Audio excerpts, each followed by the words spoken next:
Welcome to the Sharpe Show. I am so happy that you guys have joined me this evening. Yes, it is 7 p.m. on the East Coast. Sorry I was not here last Friday. Many of you know I was traveling, raising money for libertarians on the other side of the country. But I am back here to hopefully give you something interesting on my Monday. Ask me anything that I do every Monday that I can. I'm glad you guys were able to join me. And of course, please, as always, I'm going to ask you, like and comment and share and let people know this is happening so that people can watch and hopefully get some really cool info and ideas. So I wanted to bring up, as I do every Monday, a little bit of a piece to start this going, if I could. And it's similar to last week's. Last week, we talked about the idea of, do Americans want to work, right? Because of the terrible job numbers that popped up the beginning of this month. And Michael Smerconish did a piece on it. We talked about it a bit.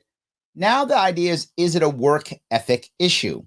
And many of the things that I brought up last week in this show, now people are bringing up a week later. See, I was smarter than all of them. Yes, they're actually bringing this stuff up now. And I kind of wanted to cover a little bit of that just to kind of get us going, if you don't mind. This is the beginning of Smerconish's piece. I think you'll enjoy it. He, as always, I like Smerconish. He brings up some good stuff. He brings up good ideas. Weekend, I'm Michael Smerconish in Philadelphia. Here's a sign of aging. You start telling stories about all the menial jobs you held when you were a teenager. Yes, I had many. Tales include working as an ice cream parlor dishwasher, yep, McDonald's maintenance man, flower yep, delivery person, and painter of street address numbers on curbs. And often... Now, for me, I know many of you had that similar thing, right? For me, that was, believe it or not, I used to wrap return bottles. This is in the 80s, so old I am. I used to wrap the return bottles at beer distributors and put them, sort them into the color, whether the beer bottle was brown or white or green, then wrap them in plastic so the guy with the high-low can come over and ship it out. That was one of my jobs. Another one was, believe it or not, microfilming. Yes, back when we used to microfilm things, you'd put the paper in, the daily updates from the bank, you just would microfilm, just day and day and day. Another one was literally stuffing envelopes.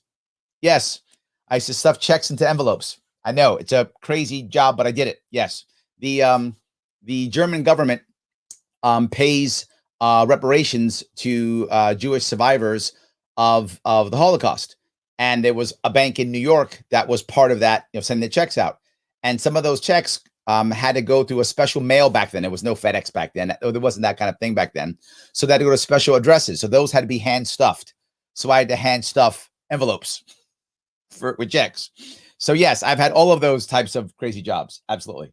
Such a list is followed by a derisive comment about today's youth and or the country's work ethic.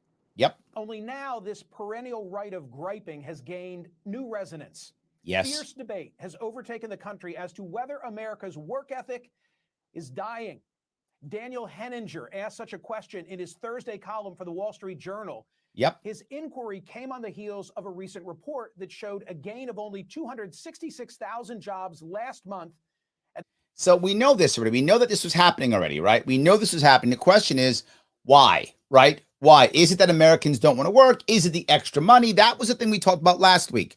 But I mentioned other things also. I mentioned the idea that some people aren't getting the jobs they want. Some people want to go back to their old job. Some people are waiting until the money runs out. I think it's multiple things. Some people waiting for the schools to open up. It's all types of things. Uptick in the unemployment rate to 6.1%.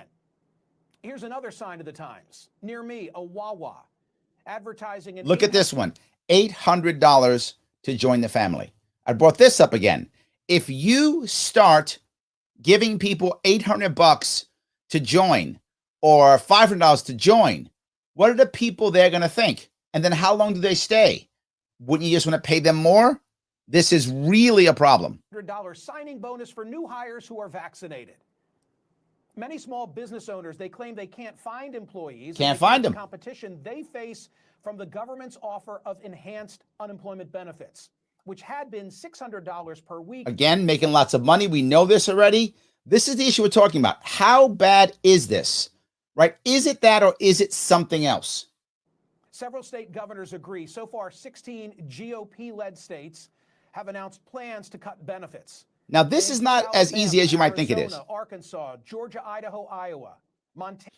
Because when they start cutting benefits, what happens if people don't go back to work? What if they're wrong? What if they're wrong and workers don't go back? And what if workers are waiting for more money and just won't go back? Look how bad these states are going to look if that happens. If they're right, people go back to work, win. Life is good. They win. If not, this is actually a gamble. This is a gamble. Montana, Mississippi, Missouri, North Dakota, Ohio, South Dakota, South Carolina, Tennessee, Utah, and Wyoming. Georgia just joined that list to end its participation in the federal government's COVID-19 unemployment insurance program effective June 26. That means that according to analysis done by the Washington Post, a lot of people, 557,000 unemployed. Now, what happens when they lose those benefits? It's a serious question. Do people go back to work or not? If they do, life is good. We get it. We're back in action. Boom, boom, boom. We're rocking and rolling. But what if they don't? What if there is no difference in employment in the states that cut this or not? I got to tell you, I'm happy about this because I think we're going to find out what it really is. There'll be no doubt, right? They're going to rush back or they're not. But I'm just saying the governors who are doing this, they are gambling.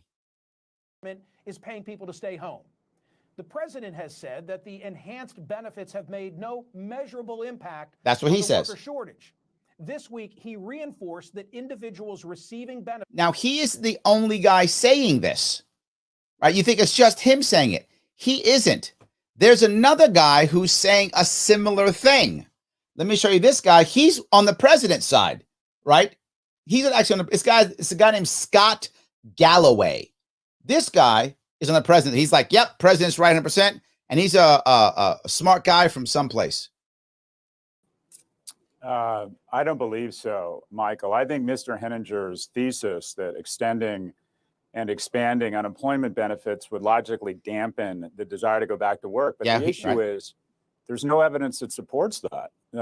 He's saying no. And the Chicago Fed actually reflected that people who are receiving unemployment benefits, that the intensity of their job search was greater than when their benefits ran out. And here's what I would say to that. A part of what he's saying, I think, is true, right? And a part of what that means is people are actually saying, I only want a specific job. What COVID did last year, the response did last year for many people is it was a time for reflection. Reflection on, is this where I want to live? Is this what I want to do? Is this my future? Should I be doing this or something else? So there are a lot of people now who are actually rethinking and say, you know what? I don't want to go back, or I do want to go back, or I only want to go back, or any of those things. So part of what he's saying is true. Some of it is. And some people are also doing something else. They're searching for purpose. They're searching for meaning. I bring this up all the time, particularly for millennials. Now, let me go off a bit. This is important. Everybody wants meaning and purpose in their job. Of course, everybody wants that. There's a difference, though. If you're a boomer or a Gen Xer like me, we still want purpose, right, in our job. But if we don't have it, we'll still go to work, right? We'll still just go to work. It's fine. But now when you start becoming millennial, Zoomer, you go to that area, you don't have purpose to go into work, you quit. You just leave.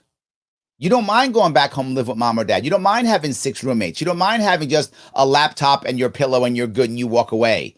You'll do it. And you see it all the time. You see it constantly. I feel like it's obviously every generation is not a monolith, but I think you can see it percentage-wise within the generations. Everybody wants purpose in their job. Everybody wants mission in their job. It's just that the younger folk tend to be like, well, then I'm not working. With older folk will just go, yeah, we'll work anyway. We'll try to find, something someplace else, but we'll still work. And then go to find it some places. We'll find it in family or a part-time job or a hobby. We'll go find our purpose someplace else, but we'll work and pay our bills. They want to find purpose in work. They can't find it. They'll literally quit or won't go to work or won't get a job. And you're seeing that now. That's what I think you're seeing now more than anything.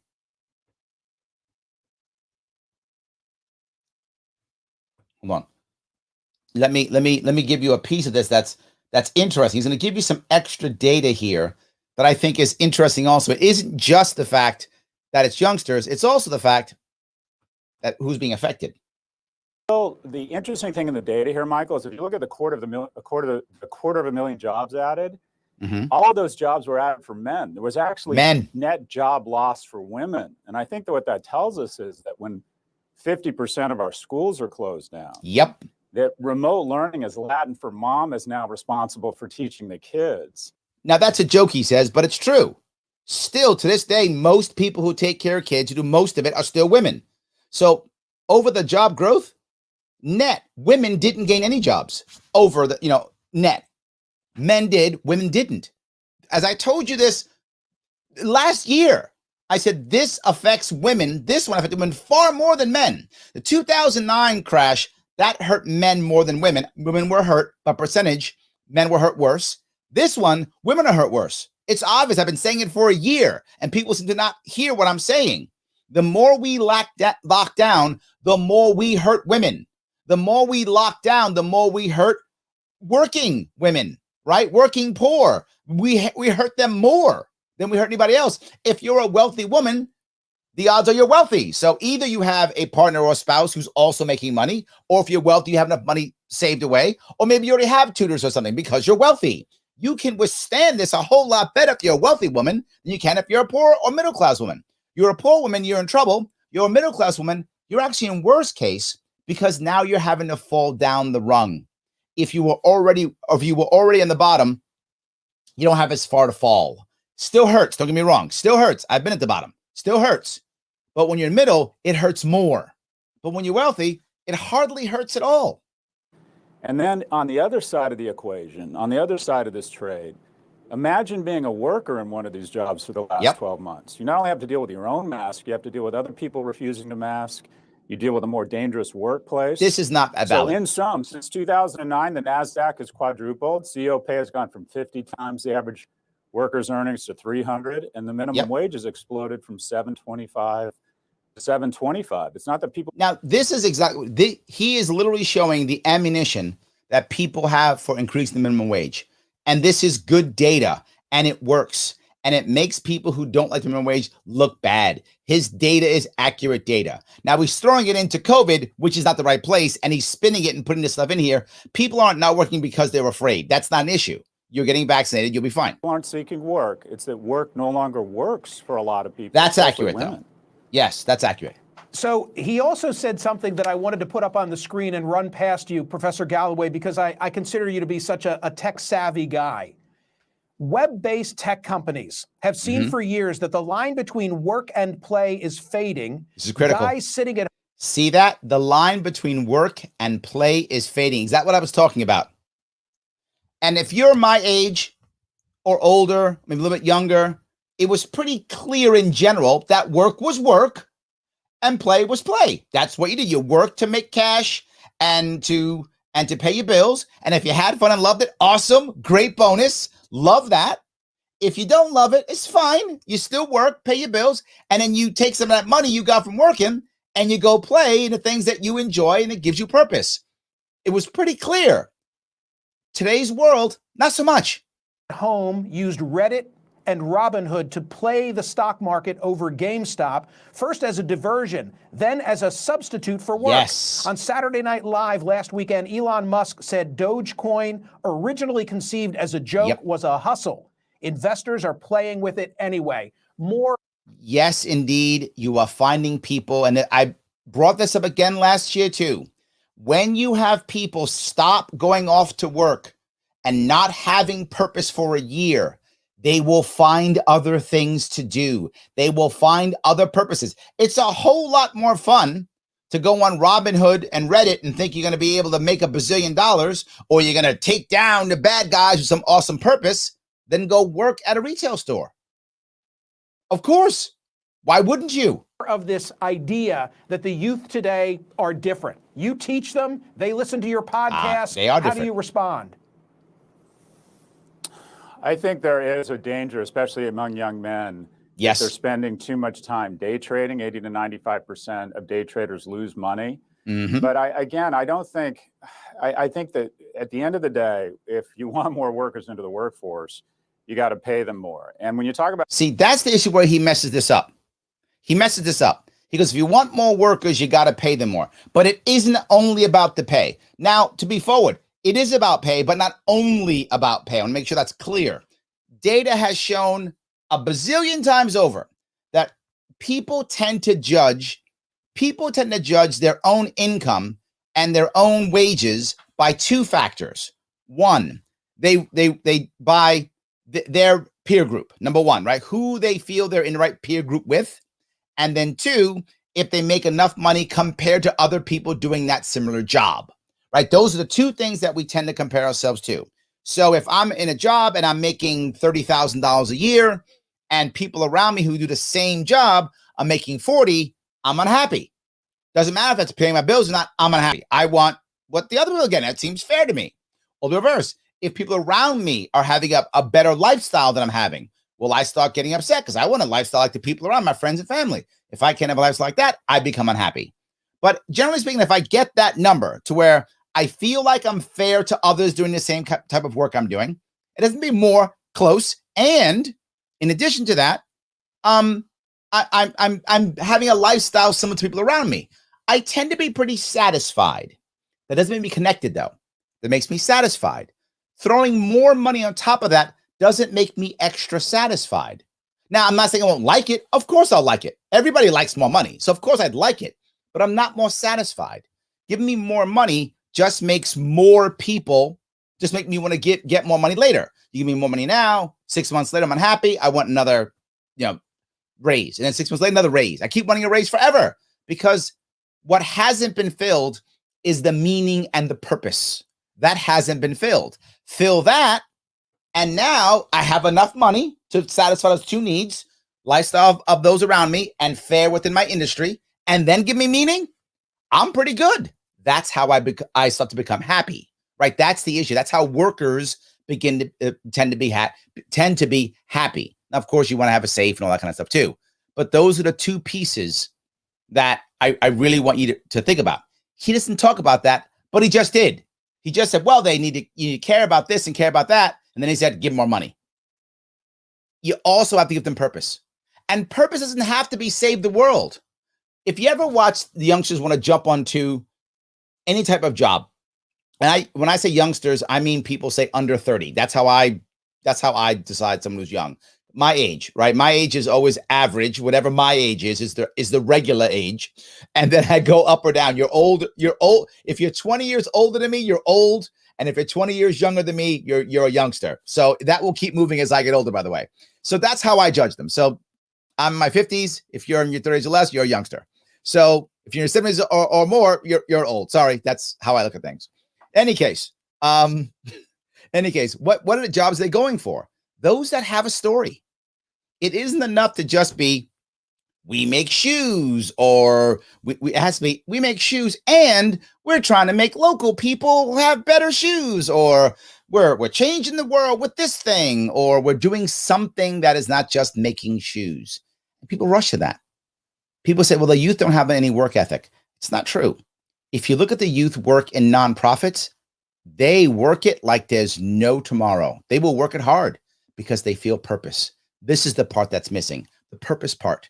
And us staying home for a year, people are rethinking their purpose and thinking to themselves, that job I had, there's no purpose in that. Why would I take that? I'd rather be out protesting. I'd rather be doing, Signature to the Man with Robin Hood or whatever.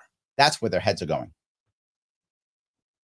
Technology. If you make over $100,000 a year, there's a 60% chance you can work from home. If you make less than $40,000 a year, only 10% are able to work from home. So technology has been a great liberator, but it's not the excuse here. You mentioned these governors canceling unemployment insurance. That isn't going to result in more people returning to work. That's going to result in more people living in their cars. But to his point, he may be right. There is a danger with young people spending way too much time on their phones, not attaching to work, not attaching to relationships. I think that is a huge issue for us. Yes. Purpose, caring, community, important, more than just giving them more money. If I give them more money only and nothing else, they just buy a better phone, right? Or they spend more money on Candy Crush or whatever is the cool game of the day. I'm old. Is that Candy Crush still cool? Whatever that is, right? You do that. Final question for you. The Wawa sign, the $800 signing bonus, when the enhanced unemployment benefits end, will those jobs necessarily be filled? Yeah, maybe not. Well, the interesting data is going to be when kids are back in school and there's less pressure at home. I think that'll be the real litmus test for whether or not we're in fact seeing a dampening or a changing in the American work ethic. But again, at the end of the day, if you want more people to come to work, you got to raise wages and you got to make the trade better. You got to make work better for people. Yes. See, now he does it right. It's not just pay. You got to pay him. Obviously, you got to pay him.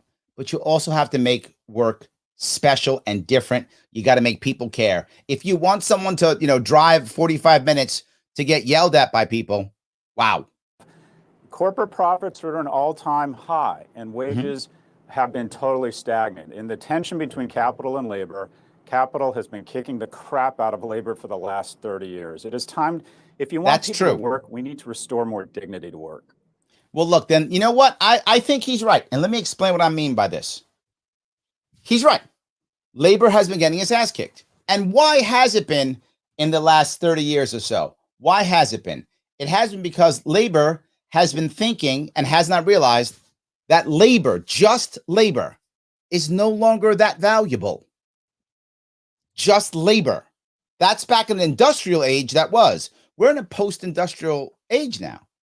Results, right? Intellectual property, marketing, brand value. These things have far more value than they've ever had before. The impact is what matters.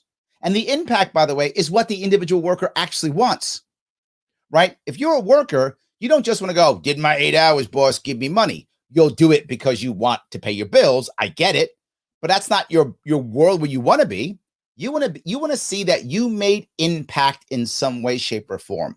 And if we were instead getting to understand that I'm going to be paid by impact, by what value I'm actually bringing, wages will go up.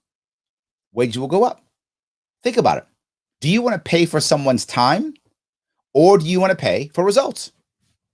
Think about this simple thing. You own a home, or you have a rental place, whatever, and you want someone to come in and put your shelves up because you can't do it or whatever the case may be. So they say, well, yeah, put your shelves up. The shelves, me put the shelves up. I'll buy the shelves, put them up. But I don't know how much that costs. I'll make this up because I put my own shelves up. But whatever, it costs $150. Is that real? Whatever the number is, that's what it costs. And you go, great, $150. And you great. Or what if he said, well, I don't know how long it'll take. My fee is $75 an hour. And if it takes a couple of hours, that's what you're going to hate that. Why? Because you don't want to pay for his time. And what if you don't make $75 an hour and he does? This guy puts up shelves. I'm paying for you? No, I don't like that. Now I'm angry. Now I'm watching over your shoulder all the time. I don't like it. It is by default this. But if he gives you a flat fee, I'll get those shelves up the way you want it for this fee. What if he gets $150 and he takes only 1 hour? He still gets $150. He's happy. You're happy that the shelves are up. You're like, done. There's your money. $150. There it is. People want to pay for value. Everybody does. Not just business owners, them too. But so do we. Oh, well, he was there for 8 hours. Did he mow your lawn? No. But he was there for 8 hours, so you got to pay him. But what did he do? Well, he tried to fix it. He couldn't fix it. Blah, blah, blah, blah, blah. And then you got to pay him. But you didn't get your lawn mowed. You're unhappy. How do you think businesses feel when you show up for 8 hours, and worse, show up for 8 hours and you screw up and make things worse for them and they got to pay you? Of course they feel that way. We can change if we both care about value. And that, by the way, is the future. That's how the future will go.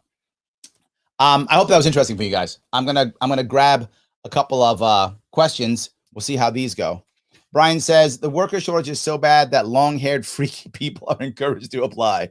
I like that. Well, back in the day, they didn't do that, right? Now they do. I like it. Joe says, I want to work, have been, not the past couple of weeks to an accident, though. Oh, I'm sorry. I hope you're okay, Joe.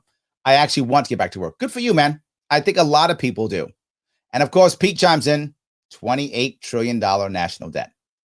Let's give out more money. What could go wrong, Pete? What could go wrong? Yes.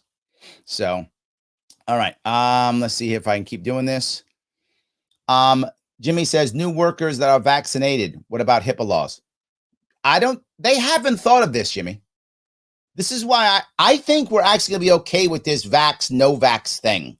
Because to be forward, I don't think they've thought this through. How is it going to look when all of a sudden you got one area where people who are vaccinated, one area where they're not? How's that going to look? I mean, I'm just saying, that's going to look bad. Jericho says, any work experience makes you who you are. True. I had some jobs I didn't like, but I always learned something. Also very true. I didn't regret any of it. I can't imagine not feeling a sense of purpose. I often didn't in my early jobs, Jericho. I didn't, right? A lot of the work I did as a teenager was mindless work. I mean, stuffing envelopes. Anybody could do it. I was just patient enough. One thing I had as a youngster when I was a teenager is relative to my peer group, I had a lot of patience relative to my peer group. I could sit in a room for 8 hours and stuff envelopes. I could do it. And, you take your breaks here or there, but we had to go through. And what I liked about that job was I just had to stuff X number of envelopes. There were just that many checks that were going out.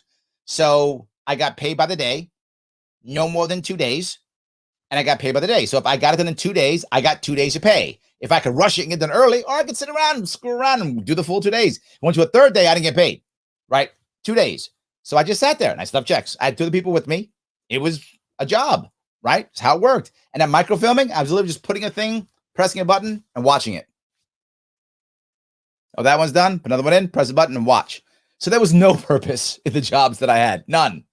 But I did what most people, Gen Xer, boomer would do. You got a job, you got cash, and you went out and did what you liked. Right? So when I was in the 80s, I was on Long Island, and the New York Islanders were an amazing team. Now they're in playoffs again, but they were amazing in the 80s. For those of you who know, the early 80s, they were like the hockey team in the early 80s. I could go to Islander games because I had money. I could buy my friends pizza because I had money. So that was my purpose. The job itself was nothing. It was just a thing to do to make money. So yes. So, all right. Joe says the question is why they're not returning to work. Are they afraid still making enough money from the benefits? Yeah, I agree. Yes. Pete says, why do I still have to wear a mask if I don't want the vaccine? Vax bully. Well, this is a point that a lot of people are dealing with, and they're struggling with this. You bring up a valid point, Pete. People are saying, well, what if we go into an office or we go into a place and I'm vaccinated, but they're not? Shouldn't we all be wearing masks? And in theory, no, right? Because you're vaccinated, so you should be okay. If they are worried, shouldn't they either wear a mask or get vaccinated or both? Shouldn't they be making that decision? I mean, I'm not trying to be a jerk here. If you're vaccinated and you go in and you're vaccinated, anyone can get a vaccine now. It's open. If you want one, you can go get one if you want it. And which is how it should be, by the way. I'm against mandates. You want one, go get one. You should get it if you want it. Absolutely. I'm glad it's available. And then you're good. So go to work. And if Pete wants to come in without getting vaxxed, okay. If I'm not going to give it to him, right? So you can't get it from me. Maybe someone else comes in and give it to each other. That's on them. I'm good either way. I'm not giving it to him. I'm not responsible for hurting Pete, and he's not going to hurt me. So I'm with you. It is. The problem is it is a culture change. I brought this up again last year. I'm doing a lot of I told you so tonight. I brought this up last year. This was going to be a problem. It was a culture change. You can't change what we do for a year and then just turn around. To be forward, I showed you last week how the CNN anchors were open going, yeah, I don't know what to do anymore. How do I act now? MSNBC anchors, the same thing. They're like, I got to rewire my brain. Yeah, because they still want to punish you, Pete, if you don't have your mask on. Clearly, you're evil. It's true. It's an issue. Yes. John said, saw some media quoting politicians on regulating crypto after the U.S. paid the ransom in crypto to reopen a pipeline. Many seem to be pushing regulation in the pipeline shutdown. John, the U.S. didn't pay, to be clear. The company did. Some of you don't know this, but we get hit hundreds of times in the U.S. when it comes to ransomware. All the time. Constantly getting hit by ransomware. Constantly. And the problem is, as I've told you, and people don't want to accept, We have dropped the ball as a nation. We don't do anything locally worth a damn, and federally we're a joke. So we can't do it. You have people now going, we got to cyber attack and get them back and cyber attack back. With what? How? We don't have the ability. If we did, we would. I was talking last week literally about sending Navy SEAL Team 6 in to get these guys because we got nothing else. We're not ready. So what happens is the company decides, what do I do? How do I prepare myself? I know you and me, I'm with you, John. I don't want them paying the ransom. I don't. But I'm asking you, John, it's you. It's your pipeline company. You can pay these guys $4 million, negotiate it with a negotiator. And there are literally cyber negotiators that do this. They negotiate for you. It's a consulting gig. They negotiate it for you. You pay a certain amount now. They give you some of the stuff. They pay some more. That's how they do it. Or you can stay shut down for a week or two and maybe lose your business. And maybe a competitor takes you over. Maybe the government attacks you. Who knows what happens? Or worse, you got to pay to buy all new computers.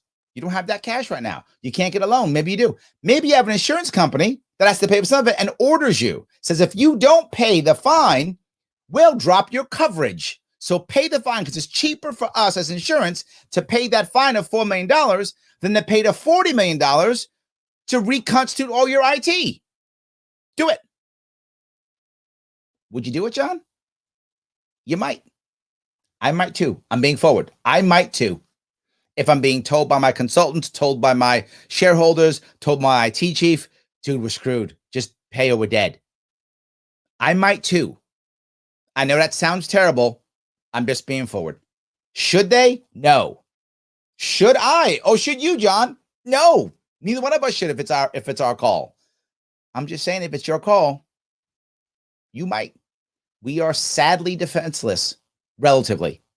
And I've been talking about this for a while. Tommy Brown's on here all the time talking about it all day long. McAfee talked about it 5 years ago, and we ignored it. We were worried about building tanks and drones and invading countries and stuff and bombing people. Bombing Syria was what mattered. No. This is what mattered. So I get it, John. And I'm sorry, to your other point, I went right past your point. I apologize. Now the U.S. government is using this as a reason to attack crypto. Here's my excuse, and we'll have a war on crypto or whatever. Yes, that's the excuse they're going to use. Yes. Ed says, I want to get a part-time job, but one of the problems are the recruiters and employers been ghosting out. Oh, is that right? Oh, they do background checks. Yeah, maybe criminal records. Sure. I think that'll have to go away. I think that'll begin to go away. That, by the way, is the biggest issue. So, Pete, to answer your question, why does someone care? Why does the employer care? The individual doesn't, but the employer does. Because Ed's bringing up the point that's really most important. In our litigious society, here's what's going to happen, Pete. I go in, you go in, John goes in. You and John, you guys don't wear masks. You, Pete, get sick. You get sick and have a condition that hurts you. You're out of work for 6 months. You sue John, who owns the company. John goes, what are you talking about? Why are you suing me? Well, you didn't make a safe environment. And the sad part is in America, John gets sued. John will lose. He'll have to pay you. That's the biggest issue. John's worried about a lawsuit. That's why he's worried. He's worried about a lawsuit. If we just said, look, it's serious. And the Republicans, I'll give them credit, we're talking about this. And it was the right move, but it got pushed to nothing. I don't know, but they were talking about this. You need to say, look, if someone gets COVID in your business, it's not your fault someone got COVID. But it is. It's going to be. That's going to happen. Government has to come out and say, no, that is not illegal. That is not against the law. It doesn't, but they won't. Rather, if you got the flu and you died of pneumonia, would you sue your company? Probably not. But COVID? Yeah, that's going to happen. That's their big worry, right? Government has to come out and go, no, that's not a reason to sue and make John pay $10 million and lose his insurance. That's why they're scared. That's why they're actually scared more than anything else. That's the biggest deal. Now, to Ed's point, why are people doing background checks? Because they're scared. But here's the issue. This also goes down to how hard government is. I remember when I used to sell background investigations years ago, 20, 30 years ago, many McDonald's franchises would not do a background check. I'd say, well, don't you want to know if the guy is a murderer or a thief or something? He's like, no. I said, what? He's like, no, I don't want to know. Why? because then I can't hire him, right? If I know and I hire him and he does something, I'm gonna get sued. So I don't want to know, so I don't get sued. So because I need to hire people. I'm like, you want criminals? He goes, it's that or nobody. Either I have nobody working for me or I got some people with records. So I can't know that they have records or I'll get sued. So I'd rather not know. I know some of you are like, your heads are exploding, but that's the business decision. John, business decision. Do you pay the ransom? Ed, business decision. Do you get the background check? And why? Because you're scared of other things outside of your world. Pete, why do I care about masks? Getting sued. That's the issue. We sue businesses for anything, and we devastate them worse than any other country in the world. We're the most litigious. We hate businesses. We sue them like there's no tomorrow, and we crush them. So if you're in business, you're worried. You're worried. So I hope that made sense at least. Ted says, with wages stagnant since the 70s and the largest transfer of wealth from the young to the elderly since then, it would be irrational of the young to work hard because you can never amass wealth like the old baby boomers. This is Ted, this is a very valid point. It's kind of what the other guy was saying. And I kind of agree with you. I think that's how it looks. I get it. And we have not made a better system. My problem is we have to change how we do wage work, right? And the Ubers of the world are actually a better model. They're not perfect, but they're a better model because they're not paying for time. They're paying for value. Did you get me to this place? Okay, I pay the money. That is a better form of wages. I think if we go towards that, it might be better because then what value are you bringing versus how much time do I spend? Right? That's how the wealthy get wealthy. The wealthy don't get wealthy on hourly employment. No way. They get wealthy on value-based. That's how they get wealthy. So he continues, wealth inequality, wage stagnation, reduced benefits in the private sector, the growth of taxation, which is not counted in the CPI, all disincentivize work. It's true. We have the corporate sector, finance and banking, and the public sector are what causes the decrease in the work. A lot of things you're saying, Ted, I agree with. I think it's true. And I think it's a systemic change that we have to make. I think it is a systemic change we have to make. The only hope I have is that with the states who decide to say, no, we're done, that we actually see, is this really workers going, I'm done. You got to pay us. And here's why. I talked about this with China. Many people have asked me, Larry, how do you deal with China? Well, one of the things to worry about is, are we as Americans prepared to pay for goods that don't come from China? Are we ready to pay the extra money?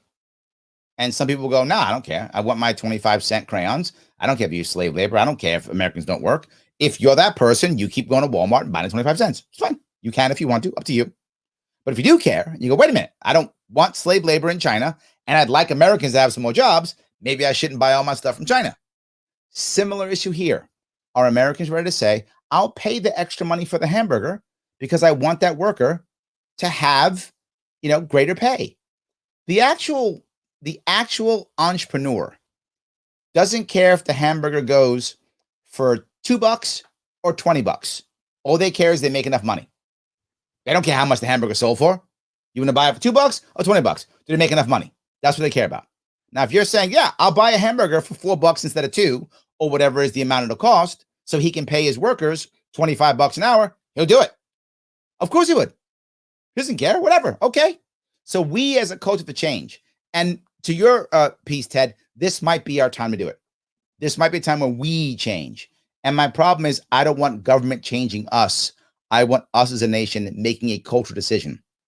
I don't have a problem with us having a natural, not legal, but a natural minimum wage of $20 an hour, meaning that Americans I'm not going to work unless you pay me $20 an hour. And that's fair. That's the market saying, I'm not doing it unless you pay me $20 an hour. Now, if the government's going to pay you $19 an hour, that's kind of not fair because you're competing with the government. But if the government's not paying you and you go, no, I don't care. I'd rather, to this guy's point, I'd rather sleep in my car than work for less than $20 an hour. If that actually happens in America, then that's our minimum wage. And I'm okay with that. We have decided as a nation, we're not working unless you pay that amount of money. Okay, that's totally fair. Then that's what it is. And hamburgers might cost instead of $2, they're going to cost $4. Okay, but we've said it's okay. I'm totally fine with that. And I think that's what I hope will happen, Ted. I don't know if it will. My gut says if it doesn't go well, the government will step in anyway, as it always does. But I can hope. I can hope. Bill says, I'm an RN. Nursing school was brutal.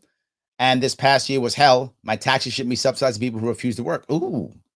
If there are jobs available, but you won't work, you don't eat. I get that feeling. I do. I'm going to bring up something that's completely off topic here. User one says, what was the origin of the Korean War and why did the United States get involved? Wow. That is kind of off topic. I'm happy to bring that up. Some of you guys are going to be a little bit bored, but I'll be as exciting as I can. The U.S. got involved because the U.S. made the mistake of allowing there to be two Koreas in the first place. And the reason why there are two Koreas in the first place is because the United States refused to negotiate with Japan. That's the big reason. Japan at the end of the war knew the war was over. They were negotiating already, trying to negotiate with the Russians to end the war, maybe to broker a peace, because at that time in 44 and early 45, the Russians did not declare war on Japan. They were only fighting Germany, not fighting Japan. So Japan was talking to them because we wouldn't talk to the Japanese. We had unconditional surrender, fight to the death. That's what we had. Well, they didn't want to fight to the death because they realized they can't win anymore. The war was over for them in 44. They knew that already. And they were literally using kamikaze planes because they didn't have enough pilots and enough. They were that out of everything. So that was basically the end of the war for them. We wouldn't do it. So we wouldn't talk to them. So we kept attacking, dropping bombs. And the Russians invaded. And the Russians got about halfway down. And then we had to split Korea along, I think, the 38th parallel. I think that's right. If I'm not mistaken, I think it's 30th parallel. The 30th parallel, we had to split Korea. So we had a North Korea and a South Korea. Prior to that, there was no Korea because Japan had invaded Korea and annexed them in 1910. I think I'm maybe off on that one, but it's about 1910. The Japanese annexed Korea and said, you no longer exist in 1910. They became basically a colony of Japan. They were making Korean people speak Japanese. They were trying to erase Korea as a nation state. They were trying to erase it.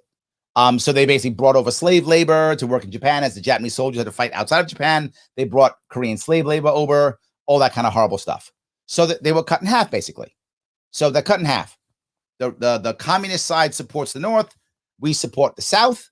The South basically doesn't know how to be democratic. So they're basically crony capitalists, dictatorships supported by the Americans. And the North have the very famous Kim Il-sung. That is the Kim family, as the grandfather of our current Kim Jong-un. Is that right? Yeah, Kim Jong-un, yes. And before him was Kim Jong-il. Is that right? I think I got that right. Maybe. We gotta remember the line, the lineage. But Kim Il-sung was the first Kim. He, by the way, is the longest serving head of state in the world. Why? Because Kim Il-sung was elected head of state, not for life, for eternity. So he is still officially the head of state, even though he's dead. So he will always be the longest serving. As long as North Korea exists, he'll be the longest serving head of state forever because he serves in eternity. I'm not joking. That's a true thing. Anyway, so that happens. Kim Il-sung now is in charge, supported by the Russians and the Chinese. There were some border skirmishes. They were trying to reunite Korea. The North Koreans are ready to go. In 1950, I think June, the North Koreans crossed the border and devastate the South. Cross over Russian tanks, Chinese weapons, devastate the South. The South is about to fall. The Americans are worried that now we're in a Cold War, 1950, the Russians are going to start taking over the world. So the Americans move in under the guise of the UN. So the UN moves in, UN forces move in. Truman just moves in, no declaration of war, nothing. He moves in, and then we got stuck. We made a couple of invasions. We held the Pusan perimeter, attacked in Incheon. We crossed the border. Marines landed in Incheon and in Pusan. We moved up the border up to the Chinese border. We were winning the war. We were about to unite Korea as one Korea. And the Chinese said, so now I get to have American soldiers on my border and I'm Korean? No. And the Chinese came across the Yalu River and they attacked us. So the Chinese joined the war. When the Chinese joined the war, MacArthur, he wanted to nuke them. So Truman sacked him and there was no nukes. And we fought the war back and forth and we hovered over the 30th parallel. The war ended in 53. About 40,000 or so Americans were killed, if not mistaken.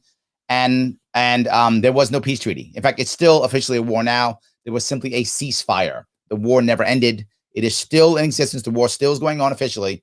There is a ceasefire or an armistice, but there's no peace treaty. No peace treaty was ever signed. So there's a trick question. What was the name of the treaty that ended the Korean War? It's a trick question. It's still going on.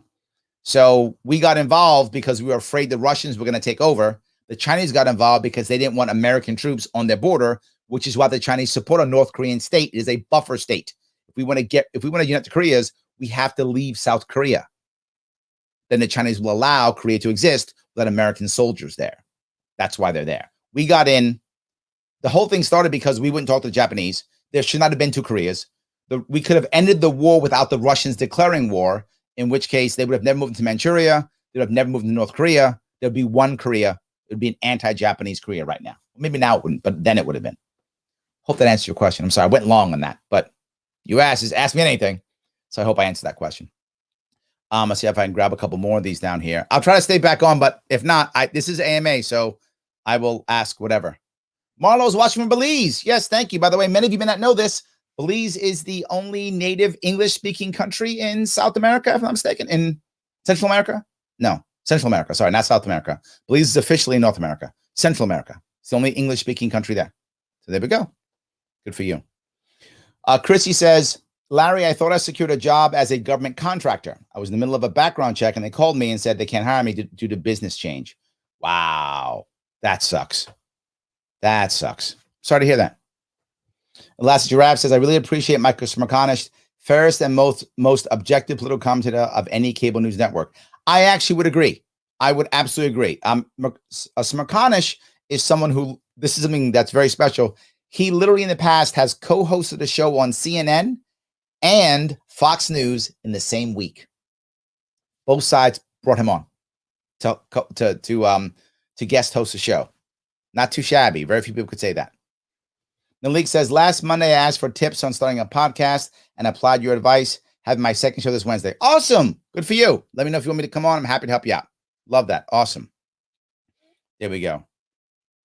Pete says, breaking news, Biden proposes $2 trillion bill to study what's causing inflation rates. Nice, Pete. Yes. And we'll have to do it. And then once we actually do the study, we'll have to now fix inflation with another $2 trillion bill. That'll be the repair inflation bill. I love that. I love that. Thomas says, I play at work because I believe in fish philosophy. At work, you must choose your attitude, make their day, be there and play. I like that. That's good. Yeah, I like it. 100%. Brandon says, I think with all the people not wanting to work due to COVID, now it's a good time to look for a job if you're serious about finding a full-time job. I agree. It is a good time to look. It is clearly it's a labor market. So you could ask for things. Absolutely. I was saying last year, if you wanted to start a business, last year was a great time to start a business. People said, why? I said, because the labor pool is going to be good for you. People were looking for work back then. People who make a lot of money in a business world would want to give you their expertise for a cheap amount. They're getting some benefits. They might actually want to give you some work for equity, some sweat equity. Now I'm not sure that's true anymore, Brandon. They may have lost. They may have lost the timing on that one. So. Christine says, Larry, I saw on the Michigan Libertarian site that you're going to their MC convention. I am. I will be at the Michigan Libertarian Party convention in June. I think it's June 26th or 27th. And I'll be MCing their gala and other things. So, yes, I will be there. So if you happen to be in Michigan, happy to see you there. That would be awesome. So, yes, thank you for that. You guys are noticing things. I like that. Very good. Someone also asked, how did Cali go? Cali went very well. I think Joe asked. So thank you for that, Cali. Went very well. We raised a lot of money for California. 5 figures more. So we did good. I went on my way to do that. Yes. And I'm nice to do it for free. Even see how good I am. I don't take a cut. Some people do. I don't. Shannon says, yet they go to school for a purpose. Get a job/career in said field and still don't like the work hours. Show a little ambition and feel entitled to better pay and more prestigious title. You brought up a couple points here, Shannon, I want to bring up. They often want a title and pay because they don't love or feel purpose in their job. That is a critical distinction. Don't get me wrong. There are some lazy bums out there who just want something for nothing. Those people exist. But the average person actually wants to have more purpose and meaning. they go to school not really for a purpose. I wish they did. Most people go to school, youngsters, because they're supposed to go to college. They go there and learn stuff that maybe is valuable, but often isn't. And then a job they get is often not in the career. In fact, I would argue that most people who get a job that's not in the field that they went to college for. So they're not finding purpose. They feel like the college was wasted. They don't love their job. And that's one of the reasons why they have little ambition. And again, my example is the same. If you look at millennials who work in nonprofits, they bust their rump in nonprofits. I mean, they really do a lot of, they literally sleep under the desk. That's like, I'm not making that, that's a thing. They sleep under the desk, get back up and go back to work.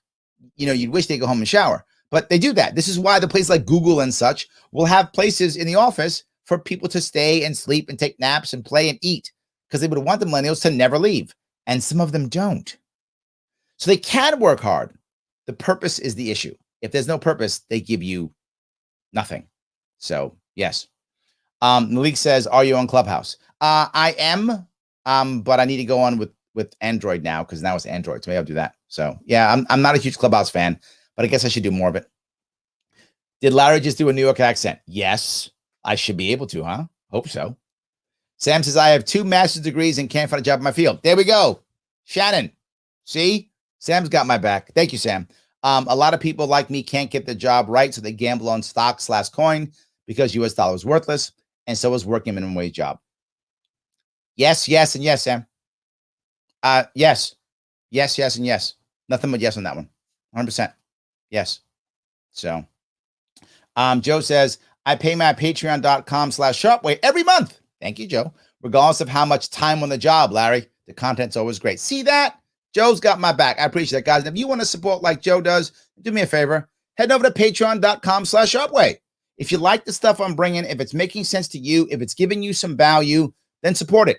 $10 a month helps us out. If you click right now on that link tree right now, we have the podcasts up. You listen to all the podcasts for free. Listen to those guys. Download those things. Listen to them in in your Apple or whatever you got. I don't care. Whatever you're going to listen to, do that. We've got a Shortwave Clips. We got a TikTok account. We got all kind of cool things. So click over there, check it out. And by the way, the book's coming out. There's actually a book page. Go over to sharpeway.com. My book on happiness will be out in July. So that's exciting too. You can check it out if you want to go check it out there on my Sharpeway page. That's also good. Please do that and support us. If you say, Larry, I'd love to, but I can't, I know what you can do. You can click that link in the description, the protest and civil disobedience survey. Click that, take the survey. It takes about 5 minutes, finish it, and then share it. Why? Because my sponsors, theadvocates.org, they are my sponsors. And they're very happy if you take their survey and then share it. It makes them happy, which makes me happy because they help sponsor the show. So do that if you can. And no matter what, always, please like, comment, and share. That is always important, always valuable. Please like, comment, and share. It really does matter. So thank you for your support, Joe. I appreciate that tremendously. Yes. All right. Let's see if I can keep going down here. James says, government enacting eminent domain to retake personal property to put in the parking lot greens. Yes, that happens constantly. I hate eminent domain. It drives me crazy. Gene says, my husband is off work because he hurt his hand. Oh, I'm sorry to hear that. I'm ready for him to go back to work already. Yes. It's likely he'll need surgery. Oh, no.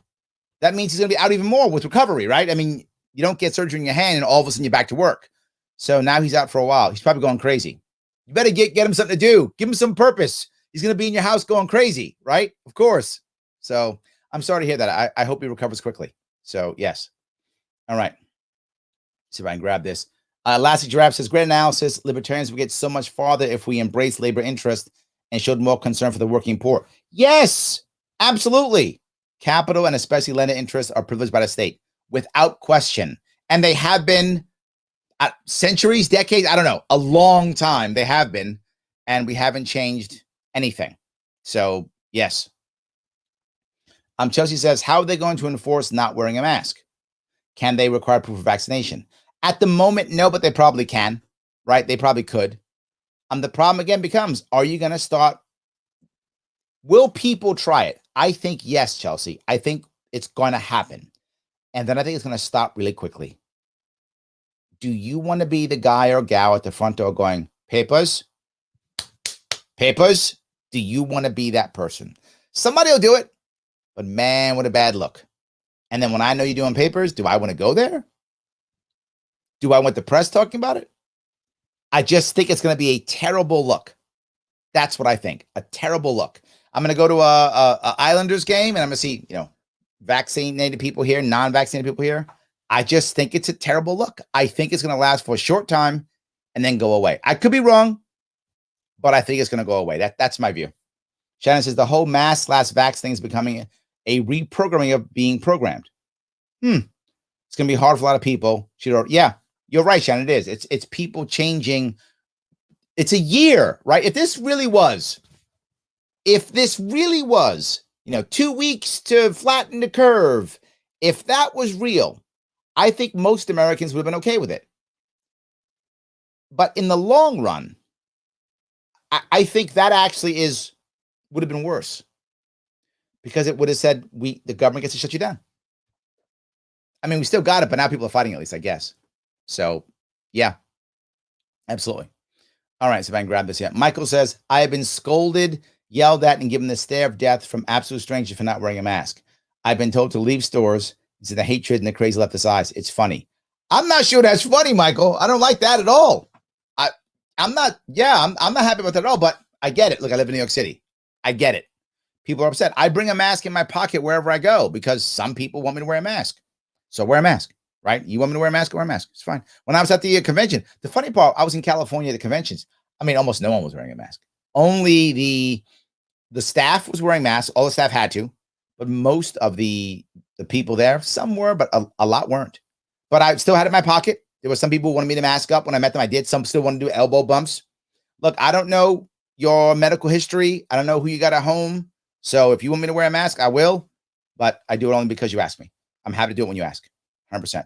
So yes. Brendan says, building tanks and drones is such an effing waste of money. Reminds me of Metal Gear Solid and the kind of bashing the industrial military complex. Yes, agreed. Yes, 100%. Agreed. Shannon says most of these corporations have crisis management insurance policies called kidnap, ransom, extort. Yes, absolutely. They're very experienced crisis management companies that handle the ransom negotiations. Bingo. Thank you, Shannon. I appreciate that. That's what they're called. Crisis management. Thank you. That's actually right. Thank you. I'd forgotten what it's called. I appreciate that. Thank you. Yes. Larry, do you like Austin Peterson? I do. I've had him on my show. He's a friend of mine. I like Austin a lot. I wish we hadn't lost him. Austin is just far more of a Republican than he is libertarian. I wish he was more libertarian than Republican. And he's made a decision. He's gone that route. Okay. And people get mad at me for wanting Austin to come back. And there's reasons why I want him to come back. I wanted him to come back. I mean, he's not going to come back. That ship has sailed. So it's done. Still my friend, still like him, but ship has sailed.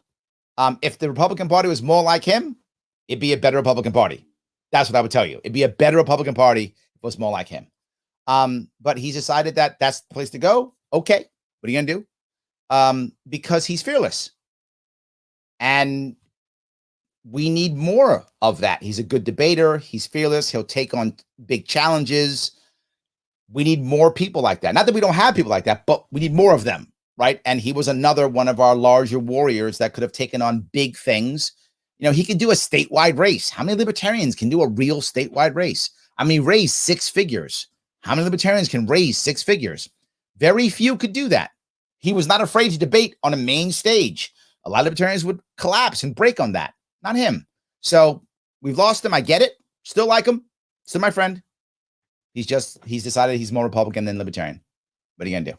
Hope I answer your question. Why shouldn't the government pay ransom if they were the ones who say they're responsible for protecting the company and they were the ones who couldn't? Oh, Jay. It's an interesting way of looking at it, right? Interesting way of looking at it. So you're saying if the government takes responsibility, it should pay the ransom. Yeah, right. I get your point, and it's an interesting point. The problem is the government is going to go, we don't negotiate with terrorists, and then your company is going under, right? They're going to say no because we don't negotiate with terrorists. So because we don't talk to enemies, because what could go right? I just explained the Korean War wouldn't have happened if we would freaking just talk to our enemies. But fine, The world show you we're righteous, so you don't talk to your enemies. So we don't do that. So now his company goes under. I think you kind of have to, don't you? So yeah. All right. Brandon. Oh, you love the Austin Peterson. Good. Okay. So you're a fan, Brandon. I didn't know if you were going to be mad at me or not. I didn't know what your view on Austin was. Some people hate Austin. I'm not one of those people, but some people do. So yes. Logic says, wanted to apply to an old security employee that I left voluntarily. Then I saw that they're making the vaccine mandatory for employees. Look at that. No thanks. And there goes back to the other piece I was talking about. At one point, you have to get employees or your company doesn't function, right? At one point, you have to. If enough people go, no, you're going to have to change. The way around it, right? Unless you're a big business, in which case you just automate because you have the money and you have enough cash, enough assets to borrow so that you can just upgrade everything. Small business, no way. Not at all. So, all right. Everybody seems to have a problem with business owners making money by calling it greed. Yeah. What happened to the American dream of starting with nothing and making it big? Well, clearly you're just greedy, Brian. So thank you very much. Yes. Hey, Larry, are you on BitChute? Sadly, I don't know what BitChute is. Tell me if I should be on it. Is it cool? Maybe I should be on it. I'm not on it, but maybe I should be. So thank you. Craig says I want burgers now. Sorry, Craig. Didn't mean to make you hungry. I appreciate that. So Cliff says manufacturing is the only way to successfully take on China. You need to be able to build things here again. Yes, Cliff, but yes, there's a but there, though. Americans have to be okay instead of spending 25 cents for a pack of crayons at Walmart, spending 50 cents. And when Americans are okay with that, then we can do it. Until that, can't. So, yeah. The Korean War, the Forgotten War, the Chosen Frozen. It was tragic. Absolutely. The Frozen Chosen was a place where the Marines, the 1st Marine Division, was surrounded by Chinese forces, outgunned something like 10-1. And they just made a circle and marched to the coast, grabbed their wounded and marched to the coast. And one of the reasons why the 1st Marine Division was the only division that did not surrender, although the Union forces all surrendered. The Marines did not surrender. And one of the reasons was in the Marine Corps, for those who don't know, every Marine is a rifleman. And we are all trained as riflemen, regardless of what your job is. You're a truck driver, cook, doesn't matter. You are trained as a rifleman. And as recently as obviously the Gulf War, but even in Yugoslavia, they had taken Marines who were just another company and say, you are now a rifle company. You will now go do patrols. So I was never actually officially infantry. I was attached to infantry a couple of times as either a survey team or as a forward observer for calling artillery. But even though I was never attached, I was never directly in as an 03. I was trained in infantry tactics constantly, all the time. I could still rush a building to this day, and it was 30 years ago. I can still do it.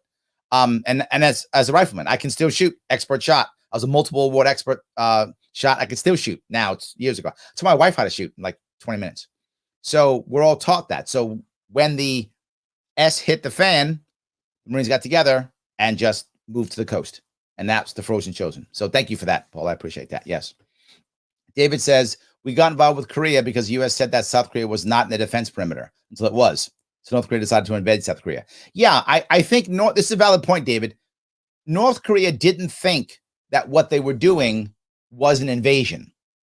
I'm not in any way, shape, or form trying to say what North Korea was right or wrong. I'm not passing judgment on that. What I'm saying is North Korea thought it was reuniting its country. That's what Kim Il-sung thought, that he was the right, leader of Korea. So he's going to unite his country. That's what he thought. That's what the Chinese weren't in the original war. They were sitting in China, and the North Koreans went across. And then America jumped in. So I said, whoa, that's happening. Oh, no, we can't have that. And the Chinese came in, and the Chinese sent thousands of people. I mean, I don't know, maybe 1 million. I don't know how many. They sent tons of soldiers to fight in Korea. So yes. Paula says, oh, thank you. You are giving the everything here. Let's see here. Wow. North Korea. Oh, there we go. 1944 death of his father, Kim Il-sung, the first supreme leader. There we go. Yes, absolutely. Thank you, Paula, for getting the details on those people. Check it out if you want to, please. John said, perfect summation of Korea. Thank you, John. I appreciate that. Thank you. I appreciate it. Thank you so much. Yes. Jericho says, I'm always amazed at your ability to literally answer any questions, Larry. I said AMA, right? I'll answer a question. I'll do the best of my ability. If I don't know, I don't know, but I tend to know stuff. I don't know why. I just tend to know stuff. So yes, thank you, John, for that. I appreciate that. Cody says the easiest answer why America has a war with any country is because America tries being a parent to other countries and thus gets themselves involved when usually we don't necessarily have to be. I would think that is very often right, Cody, that we don't need to be. There is a value. If any of you remember my interview with Destiny about this, my conversation with Destiny about this, the YouTuber Destiny, he actually said openly, he goes, I like, being atop the hegemony and being able to negotiate more and be able to control more. He likes it. I think many Americans do, Cody. It isn't just that the government likes it and the president wants to be tough guy. I think Americans like it. We like being ruler of the free world. I think a lot of Americans enjoy it. I would rather be ruler of the free market versus the free world, but that's just me. I'd like us to be actually what Reagan said. Reagan said the shining city on the hill. And then we invaded Grenada, whatever. But I would like us to actually be the shining city on the hill that everybody wants to be like. I would love to be the example that the entire world looks at and goes, man, why can't we be them without us having to get bombed by them? That's what I would like. But I think your point's a valid one, Cody. So, Paula, Chesty Puller. Yes, Chesty Puller was a very famous Marine Corps general. Pulling the Korean War, during the Korean War. They are a damn sight better than the U.S. Army. At least we know they will be there in the morning. Yes. Yes. Because the Army wouldn't be. The Army was retreating left and right. That's true. Our U.S. Army did not do very well in Korea at all. I mean, I don't mean to be attacking your Army, guys. I'm just saying the Army did not do well in the Korean War at all. The Army held its own and fought hard in Vietnam, World War II. I don't know what happened to you guys in Korea. I mean, U.S. Army in Korea, I don't know. Was that your downtime? But the U.S. Army did not do well in the Korean War. The Marine Corps bailed them out twice. Like, twice. It was very bad in the Korean War. If you do your homework, you realize the Korean War made the U.S. Army look really bad. We really shouldn't have lost that war. That's why MacArthur wanted to nuke. He's like, we got to nuke because it's all we could do. Yes. So there we go. All right. Tom says, synthesis in AMA. Did you see Texas had 0 deaths from COVID yesterday? Also, have you noticed people are bending over backward, not to mention it? Yes, I have noticed that. The issue is both Florida and Texas had very good results from COVID opening up months ago. You're completely correct, Tom. And people aren't mentioning it because what do we do now? What do we do now if I spoke about this earlier, last year even. At one point, you've used violence. You have to double down. Are you just going to go back now and say, hey, by the way, all that pain I did, with you, Tom, all the way I went out of my way to try to make your life as hard as I possibly could, as difficult as I could possibly make it? Yeah, just kidding. That doesn't go over well. I have to say, no, Tom, what I did was for your own good. See, I care about you. You didn't know any better, Tom. See, this whole thing, I got the answers, and that's why I was righteous in the way I made your life hell. I kind of have to keep doing that because that's how government works. I'm the opposite. If I'm screwing up, I want to go, Tom, I screwed up, man. I didn't mean to make your life that bad. I thought I was doing the right thing, and I shouldn't have. That's what I want to do. Because at a minimum, while I can't give back what I took, I can at least give you some damn respect. That I can do. I can give you some respect. That I can do as another human being to another human being. I can give you some respect and go, Tom, I screwed up, man. I shouldn't have done that. You were right. I shouldn't have done that. And the problem is you might say, well, they'll get sued. The government can't get sued. I mean, can't get sued, but it's going to get sued anyway, right? That's not going to change anything.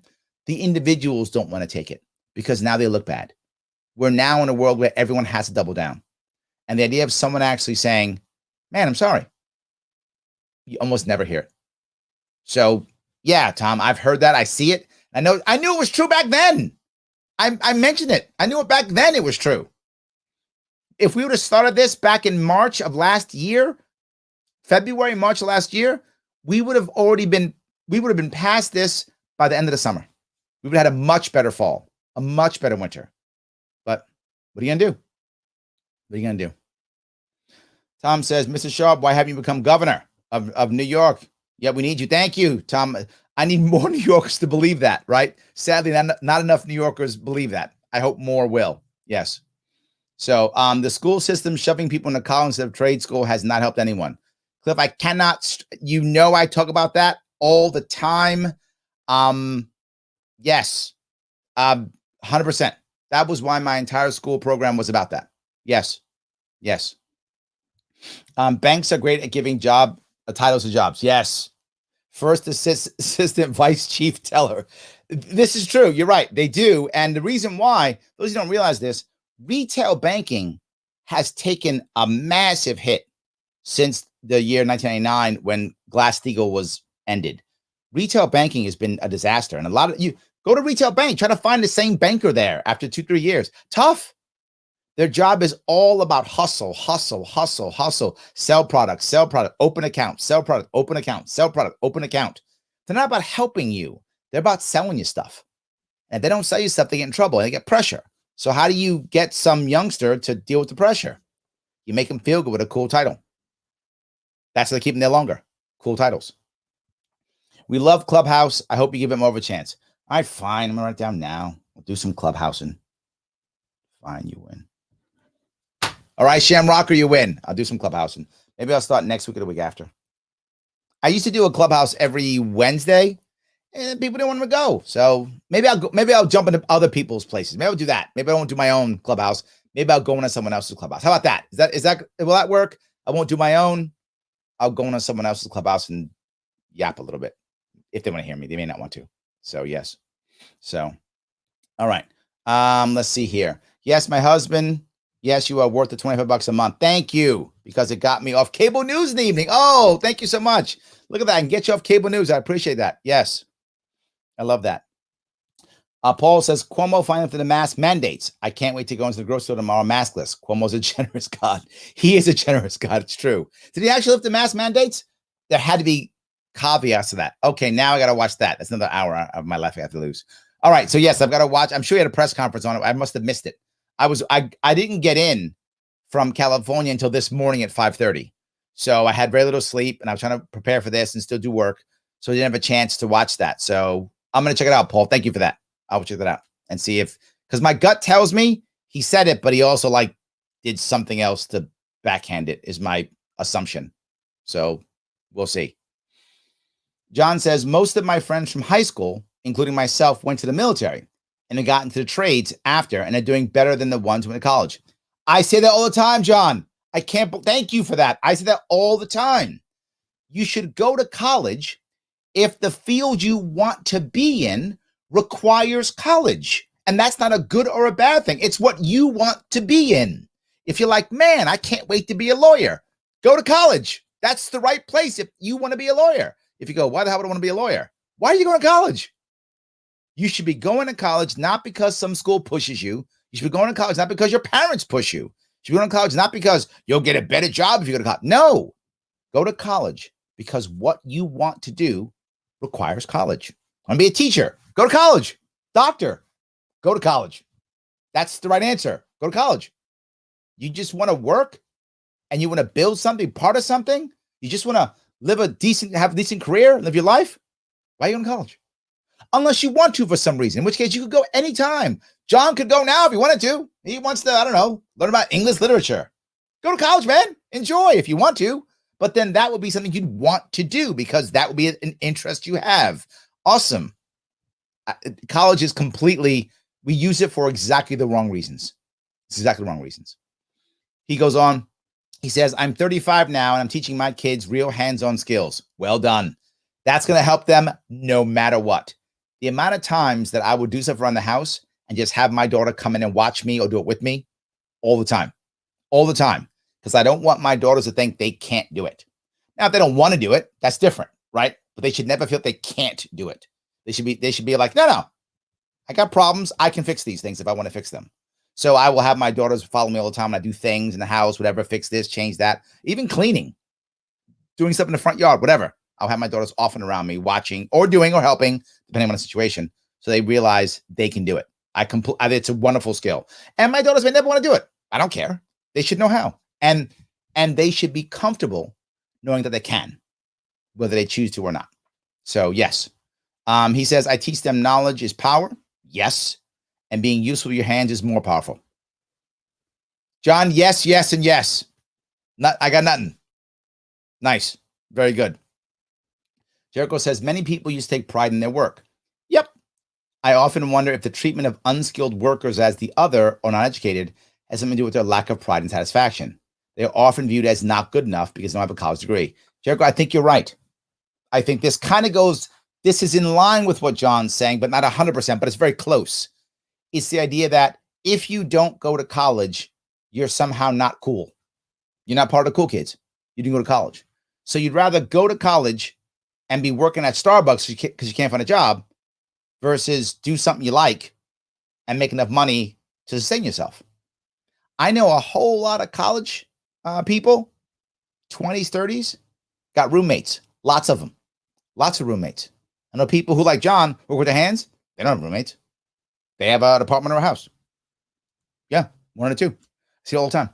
And I think it's silly. We have degraded the idea of working. Again, it goes back to the same thing. Are you building value? It doesn't matter what you're doing. The physical labor, this goes back to my earliest point. Your physical labor should not be the key. Well, my labor is typing, so I'm better than a guy who's got a wrench. Oh, well, I'm over the guy with a wrench with a hard hat on, so I'm better than the guy with the wrench. Who's bringing value?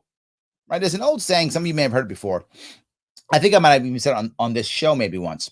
There's, and this is a story. I don't know if that ever actually happened, but it's a story that many business consultants will tell. A guy is walking by three bricklayers, and all three people are laying bricks. He goes to the first one and says, what are you doing? He goes, oh, I'm laying bricks. Okay, laying bricks. Great. Goes to the second guy. Says, what are you doing? He goes, oh, I'm building a wall. Oh, you're building a wall? Oh, that's great. They're doing the same job. Goes to the third guy. What are you doing? I'm building a school. They're doing the same job. One doesn't have pride. One is just doing a task. One is building a school. Who is going to care more? Who is going to be better? Who has more pride? The guy who's building a school. And I'm building a school.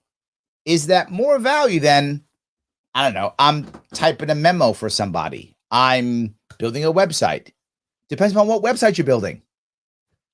Are you building a website that just someone's going to look at and go, trash it, put it away? What value are you actually building? Even though you got the cool web job, are you actually building any value?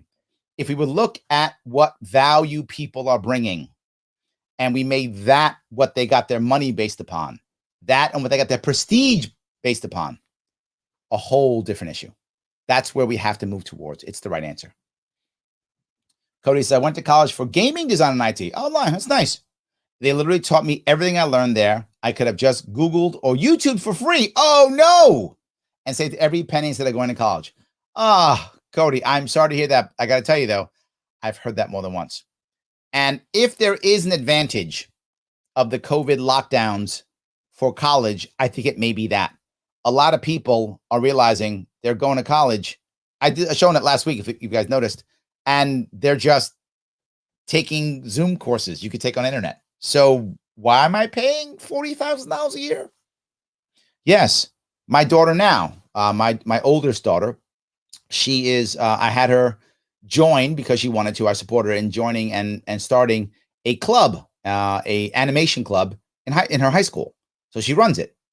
And one of the things she does is teaches animation. Did she know animation? No, you had to learn it. How'd you learn it? Internet, of course. So now she's teaching it. She's teaching it from the internet. So that's going to help her get into a school. She's already working on animation herself. She's already got a little web. She, by the way, she is the illustrator for my book. So yes, so already happening. Building value. I'm with you. Gene says people making $50 an hour now are making pretty good money.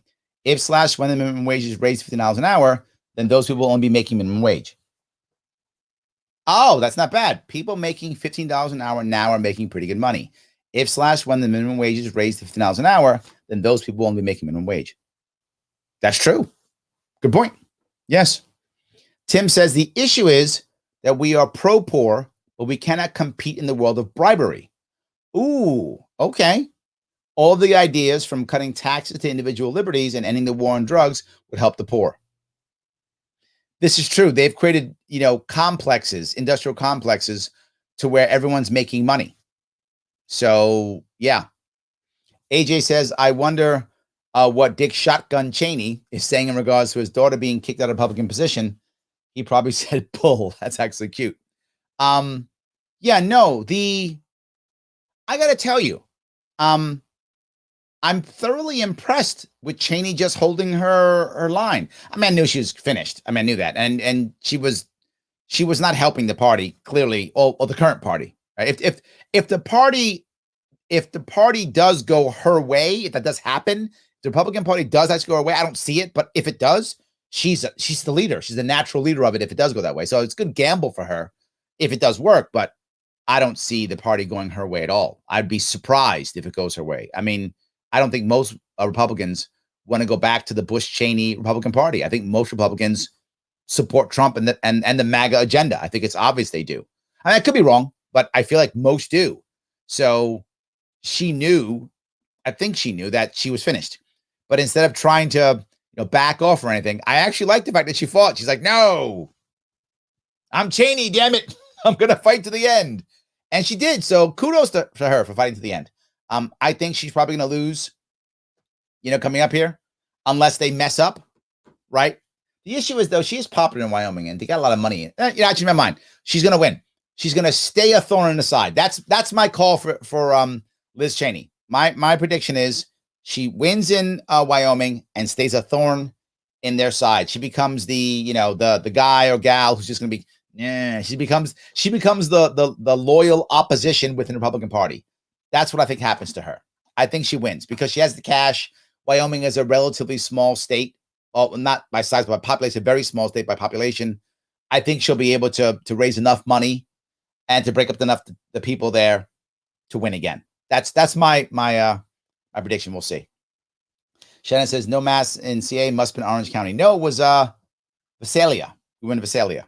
Yes, that's what it was. John says, masked or vaxxed, the choice is yours, is a shaming technique used by the government to get people vaccinated. Yes. Again, yes. And my problem with the whole thing is it's said as a demand, right? If you're Biden, you actually believe this, right? If you actually believe it, I don't have a problem with you saying that. I don't have a problem with you saying, look, I believe it's the right answer. I think you should get, vaccinated or whatever. You have a right to your opinion. You won the presidency. You get to tell people that what you think. But what you're saying is it comes across as a threat because it is. And that's my problem. It being a threat is the problem. He has every right to say, hey, John, I think you should. He's every right to say that. And if you respect and trust the president, then you'll go do it. But if you don't, maybe you won't. So, yes. Paul says, we have to make sure that the government never does lockdowns again because there will be another virus in the future. Yes. The precedent has been set, but people will know next time it isn't going to be just 2 weeks. There may be a lot of pushback right away. And thank you, Paul. That was kind of my point. You're right. Yes. That since if it would have only been 2 weeks only, then every time we just do 2 weeks, right? He has the right to lock us down. But not just with viruses, any emergency. Yes, I'm doing the air quotes. Any emergency, then he can then lock us down or do whatever. But now I think you're right. We're going to know this is not going to be 5 minutes. This is going to be another year or more. We might go, whoa. At least I hope we will, Paul. I hope we will. Yes. Jay says, Larry, would you consider having Justin Amash on your show? Of course. I don't think he needs to be on my show. I think he's popular enough without me, but I'm happy if he wants to, come on my show. 100%. Yes. Justin, if you're watching, whenever you want, let me know. Happy to have you on. Yes. So Paula says libertarians need to be the bigger tent. You're right. And we fail at that, Paula, consistently. We fail at that consistently. It's not our skill set. I'm trying my best to be the bigger tent person to let people come in and understand that everyone is in the movement at a different level. Not everybody's ready to walk in and be ANCAP anarchist. They're not ready to do that. Just not where it is. Some people will never go there. No matter how much, they're never going to go there.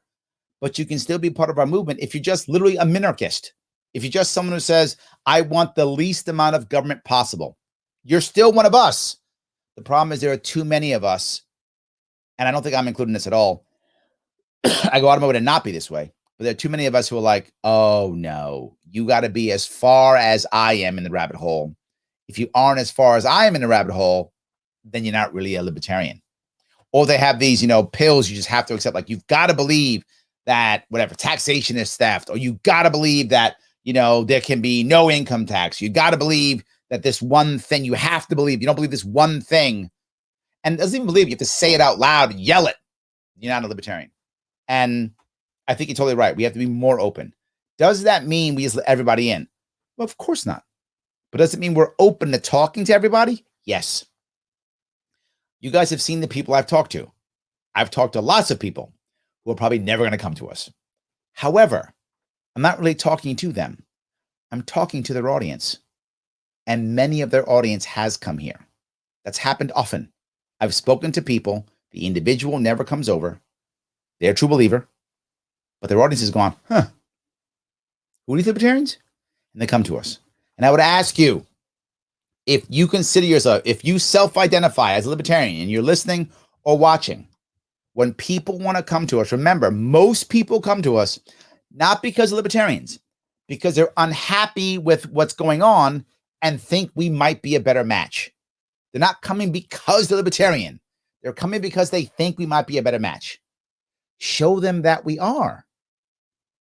And that may take some time. That might not be 5 minutes. That might be 5 months. Might be 5 years. But it might be some time.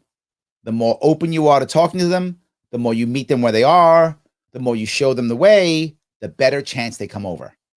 And if they come over, maybe they'll bring somebody else. You're totally right, Paula. I try my best to be the example, but often I am outgunned by the loud people who want to yell how wrong you are. Statist! Yes. Kenneth says, do you think we can talk 1% of registered Democrats, 1% of registered Republicans, and 2% of registered independents to switch their registration to the Libertarian Party by 2022? That will put the LP at or close to minor party status to help ballot access and help up funds for mass advertising. Without question, yes. What we have to have, Kenneth, it's going to sound crazy, is popular candidates. Now, that is a loaded phrase. I know it is. I know I just got some libertarians like, what? You want Hillary Clinton? No, I'm not saying that. We have to have good libertarian candidates who are popular. Those two things must be together, right? So do they have to be a perfect libertarian? No, but they can't be a Democrat or Republican in disguise. They can't be that, right? They have to be an actual libertarian. Maybe not perfect, but popular, so that people go, oh, he said that, she said that, oh, she said that, huh? And then they can come to us. The example I will give you is Kim Kardashian, being popular, has done more for criminal justice than probably Trump or Barack Obama. Just saying, because she's popular. Popularity matters. Now, the popular candidate is probably still not going to win. Probably not. But the popular candidate will bring more people to us to get exactly what you're talking about, Kenneth. Those registrations, those people who will vote for us, even though there will be some people who will stay Republicans, who will stay Democrats, but they will consider voting for us.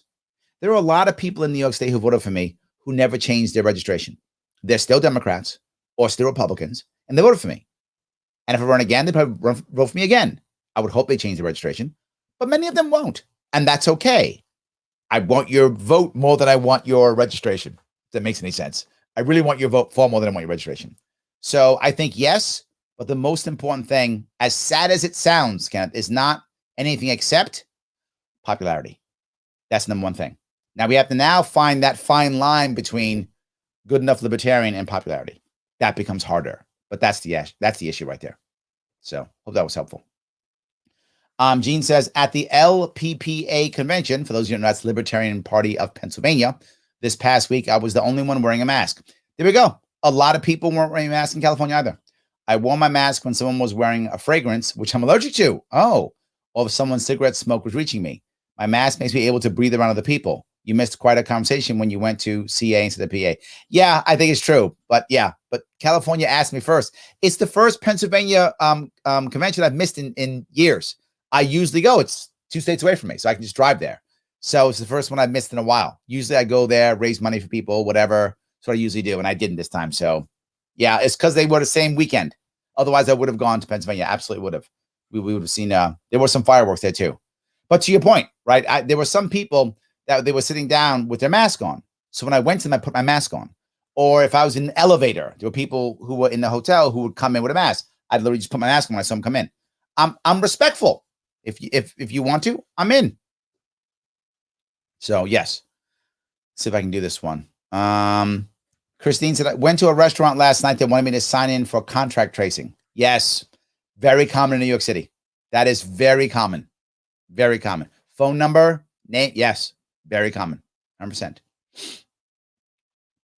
Ed says, not to mention one of my previous jobs back in 2018, the head of the retro video game convention had banned me from working any of their events because there were few leftists falsely accused me over something really small, as in they think I was cursing, which I wasn't. Wow. So I boycott their organization. I learn a lot when I never get hired for another job. I stopped supporting the business. Well, there we go. I like that too. There we go. Cliff, lull at big business automating. Watching it fail right now at my job. Yeah, there's the funny part. I'm glad you brought that one up, right? Big business can afford to fail at it. Because if they fail, they just bring back the workers. If they succeed, well, then they've got rid of a bunch of workers. If they fail and they're very wealthy or have lots of money or debt, then they just keep trying till it works. But if you're a small business owner and you try automating and you fail, you're finished. That's why so many of them don't. Some do, some gamble and, try it and go. But a lot of them don't do it because they're afraid. Because you're right, Cliff. Automating doesn't always work, right? It doesn't always work. It'd be amazing if it always worked because everybody would just automate everything. It doesn't always work because what most people don't get is once you start automating, you're not only just automating the work, there's also a workflow that changes. There's a corporate culture that changes. There's physical aspects of the building that now change, right? Because now it's not a human being anymore. It changes everything. And again, it's why so many small businesses can't even try. And big businesses, if they try to cut corners, they will very often fail. But again, if I don't know how big your company is, Cliff, if they're very big and have tons of money and it won't matter, they'll just keep spending until it works. If they don't, they may go back to workers. Depends upon the company you work with. So yeah. So Tim says, maybe some people don't want to wear a mask or get a vaccine to go back to work. I think there's some of that too, Tim. And I think at one point, if people don't want to work, they're just going to have to deal with it. They're going to have to just go, fine, just come back to work. Just come back to work. I think that has to happen eventually. I just think it does. So yes. All right. Brian says, my uncle ended the Korean War. Then the NK, that's good. Heard he was on the boat on his way over there and ended the hostilities. That was his favorite story as a Marine. I love that. Yeah, I love that. I should tell that story too. Because I had a similar thing, but like something happened that was unrelated. I was there. I was in the Marine Corps in the 80s. So I happened to be off the coast of China doing Tiananmen Square when that happened. So when that happened, everybody was like, oh, we might have to go in and go, pull the Americans out. Because when it first happened, all we got was just scuttlebutt or rumors. That's all we got was rumors, right? So we got just rumors of, oh, we're gonna have to go in and pull the Americans. There's gonna be a civil war in China. None of that was true, but we didn't know any better, and the rumor went throughout the ships, right? That was gonna happen. So we're all getting ready. We're putting our dog tags in the boots, trying to figure out how to issue ammo, who's got the armory. We're going to go and do all this stuff. Nothing happened. So I should say they knew I was out there. They knew I was off the coast of China. That's why they didn't do anything. See? I stopped it. There we go. Polo says, thanks for details about that. My dad was a Korean War vet. SAC in the Air Force. There we go. Yes. SAC is Strategic Air Command. Love to hear about the Korean War. It doesn't get talked about enough. It's actually called the Forgotten War. It is not talked about. Yeah, absolutely. Hardly at all. Thomas says, every Marine and infantryman, even the broad ass. Valid issue, but yes, they also get trained. Some of you don't know what he just said, but I do. They also get trained. Correct, yes. And I was one of them training them when I was platoon sergeant at the Marine Attachment in Fort Belvoir. I had them up and running with practice rifles like anybody else. Yes, absolutely. Yes, to answer your question, Tom. Yes, okay. AJ says, has Yao invited you to speak at the Yao conferences since you run for governor? No, Yao hasn't been my best friend. It's funny how most of the libertarian stuff isn't really my best friend. They don't seem to like me at all. I don't know. Am I not radical enough? I don't know. Like, you never, Reason doesn't care about me. Yao doesn't do anything with me. Like, they don't do anything with me. They don't really ask me anything. SFL doesn't do anything. None of them. They don't seem to care. Like, whatever. We don't care about Larry Sharpe. It's fine. I'm cool without them, AJ. I don't care. But yeah, they tend not to care at all. It's rare that they bring me aboard for anything. I mean, I think Reason must have done 50 stories on New York. Never asked me once. They just don't seem to care about me at all, which is fine. When I'm super popular, I'll just ignore them and then we'll be even. Done. So yes. Let's see here. Brian says, Larry, it's hot out, meaning I hope your announcement of Sharpe. I told you I will deal with that issue this summer. Absolutely. Tom says, how much fear is there in New York with losing the masks? Here in Illinois, they started lifting today. This should be fun. There is some. People don't know how to act, Tom. They don't know how to act. There is definitely stress and worry. People don't know how to handle it. They don't. Gene says, my sons who were in the Army were expert marksmen. Nice. The one that was in the Air Force didn't even pass his marksmanship, but he still graduated. Yes, but that's the issue, right? Airmen are not riflemen, right? That's not what they do. That's not their thing. They're not supposed to be that, right? All Marines are riflemen. And if you're in the Army, ground side really matters, right? The Army pushes their ground. The Army ground side training is pretty good when it comes to infantry training. It's decent. Their infantry training is actually pretty good. But either all their ground side's decent. But for example, if you found, if it's not really an issue now, but for the sake of argument, let's say that Army artillery or Army tanks are disabled, or they're unable to move into an area, or it's a city they can't go into. They have to dismount, get out of their vehicle, and move on foot. They're going to struggle. Now, Army infantry will easily do it. They're trained to do so. They will obviously move into the town easily. Any Marine unit. It could be literally the cooks. It could be an artillery unit and a tank unit. Dismount, get your rifles, take the town. They can do it. And that's the difference. The airmen, that's like not going to happen. Like, they're never going to tell the airmen to go take the town. It's not going to happen. They're not going to tell the sailors to go take the town. They're not going to tell the sailors to do that, right? That's not something they're going to do. So, but the Army and Marine Corps is much better at doing that. So I'm actually not shocked at all by that. So, my eldest son said the airmen don't necessarily need to be able to shoot. Correct. Dropping bombs don't need to be as exact as shooting. Yes, it's a different service. It just is. It's a different service. It's not good. It's not bad. It's just different. Yep, absolutely. So, AJ says, yes, we invaded Grenada. My dad was there in the 10th Mountain Division. This guy's up there in New York. Yep. Army Rangers, and then in Panama invasion. He called both invasions a cluster F. Aren't they all? Yes. They kind of all? Yes. So, Cliff says, I have 2 tricks for getting people to want to buy American at a higher price. Explain the evils of planned obsolescence and throwaway parts and the impact on the environment for one side, and the idea of buy once, cry once for the other. Huh. So you're saying you make it an environmental issue. Cliff, that's not bad. I've never actually thought of adding that into the conversation. It's not bad. It'll definitely help. I mean, most people who are on the left are really, environment's very high on their list of priorities. It's not a bad idea. I have to figure out how do I mix that into the idea of, but yeah, it's a good one. Cliff, thank you for that. I'm going to see how I can put that in to my pitch for that. I like that. Yeah. Thank you for that, Cliff. I'm now running through my head. You could add an environmental piece. Yeah, you could add an environmental piece to make that work even stronger and make more people even want it, and then even get past federal issues. That's not bad. Yes. Joe says, I worked as a bank teller for about 1.5 years, several years ago. Our primary reason I quit was the sales referrals I had to do. Yes, exactly right. Retail banking is heavily about selling product, heavily about moving things. Heavily. Absolutely, yes. Brent says, hey, Larry, hope Earl is well. Great show tonight. Would love to perhaps have a discussion with you regarding third-party politics, the future of it, among other things regarding that part of the political arena. We'll hear from you soon. All right. Yes, absolutely. Yes. Love it. Let's do that. All right. Liberty Shamrock says, I'll ping you in Clubhouse. Thanks for considering devoting more time. Yeah, I will. I'm in. I'll do it. If you're other people have told me it and I've kind of pushed away from it, but I guess I'll give it a shot. Yeah. Jim says he did backhand it, Larry.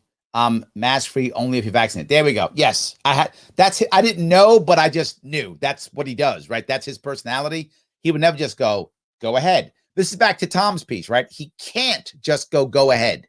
He has to act like what he did to us was valid and real. That's the issue. So yeah. Dan says, Larry, you've said you were a truck driver. That's true. What did you haul? What truck did you drive? Do you have any advice to give someone who's wanting to get in the lifestyle? Yes, I will tell you. I began my trucking business for a very odd reason for most people. My mother, some of you may know, was an addict and was a convicted felon. And when we got her out of jail, and I was getting her life, helping to get her life back in order, she struggled to find jobs. And when she finally got a job, she always felt like she was a hostage because she could never feel like she was safe because she would lie on her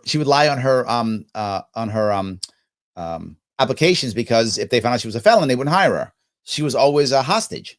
So I didn't want her to be a hostage anymore. So I said, the way to stop that is to have a business. And I started a business and I made her 100% owner, because if she's the owner, no one can fire her.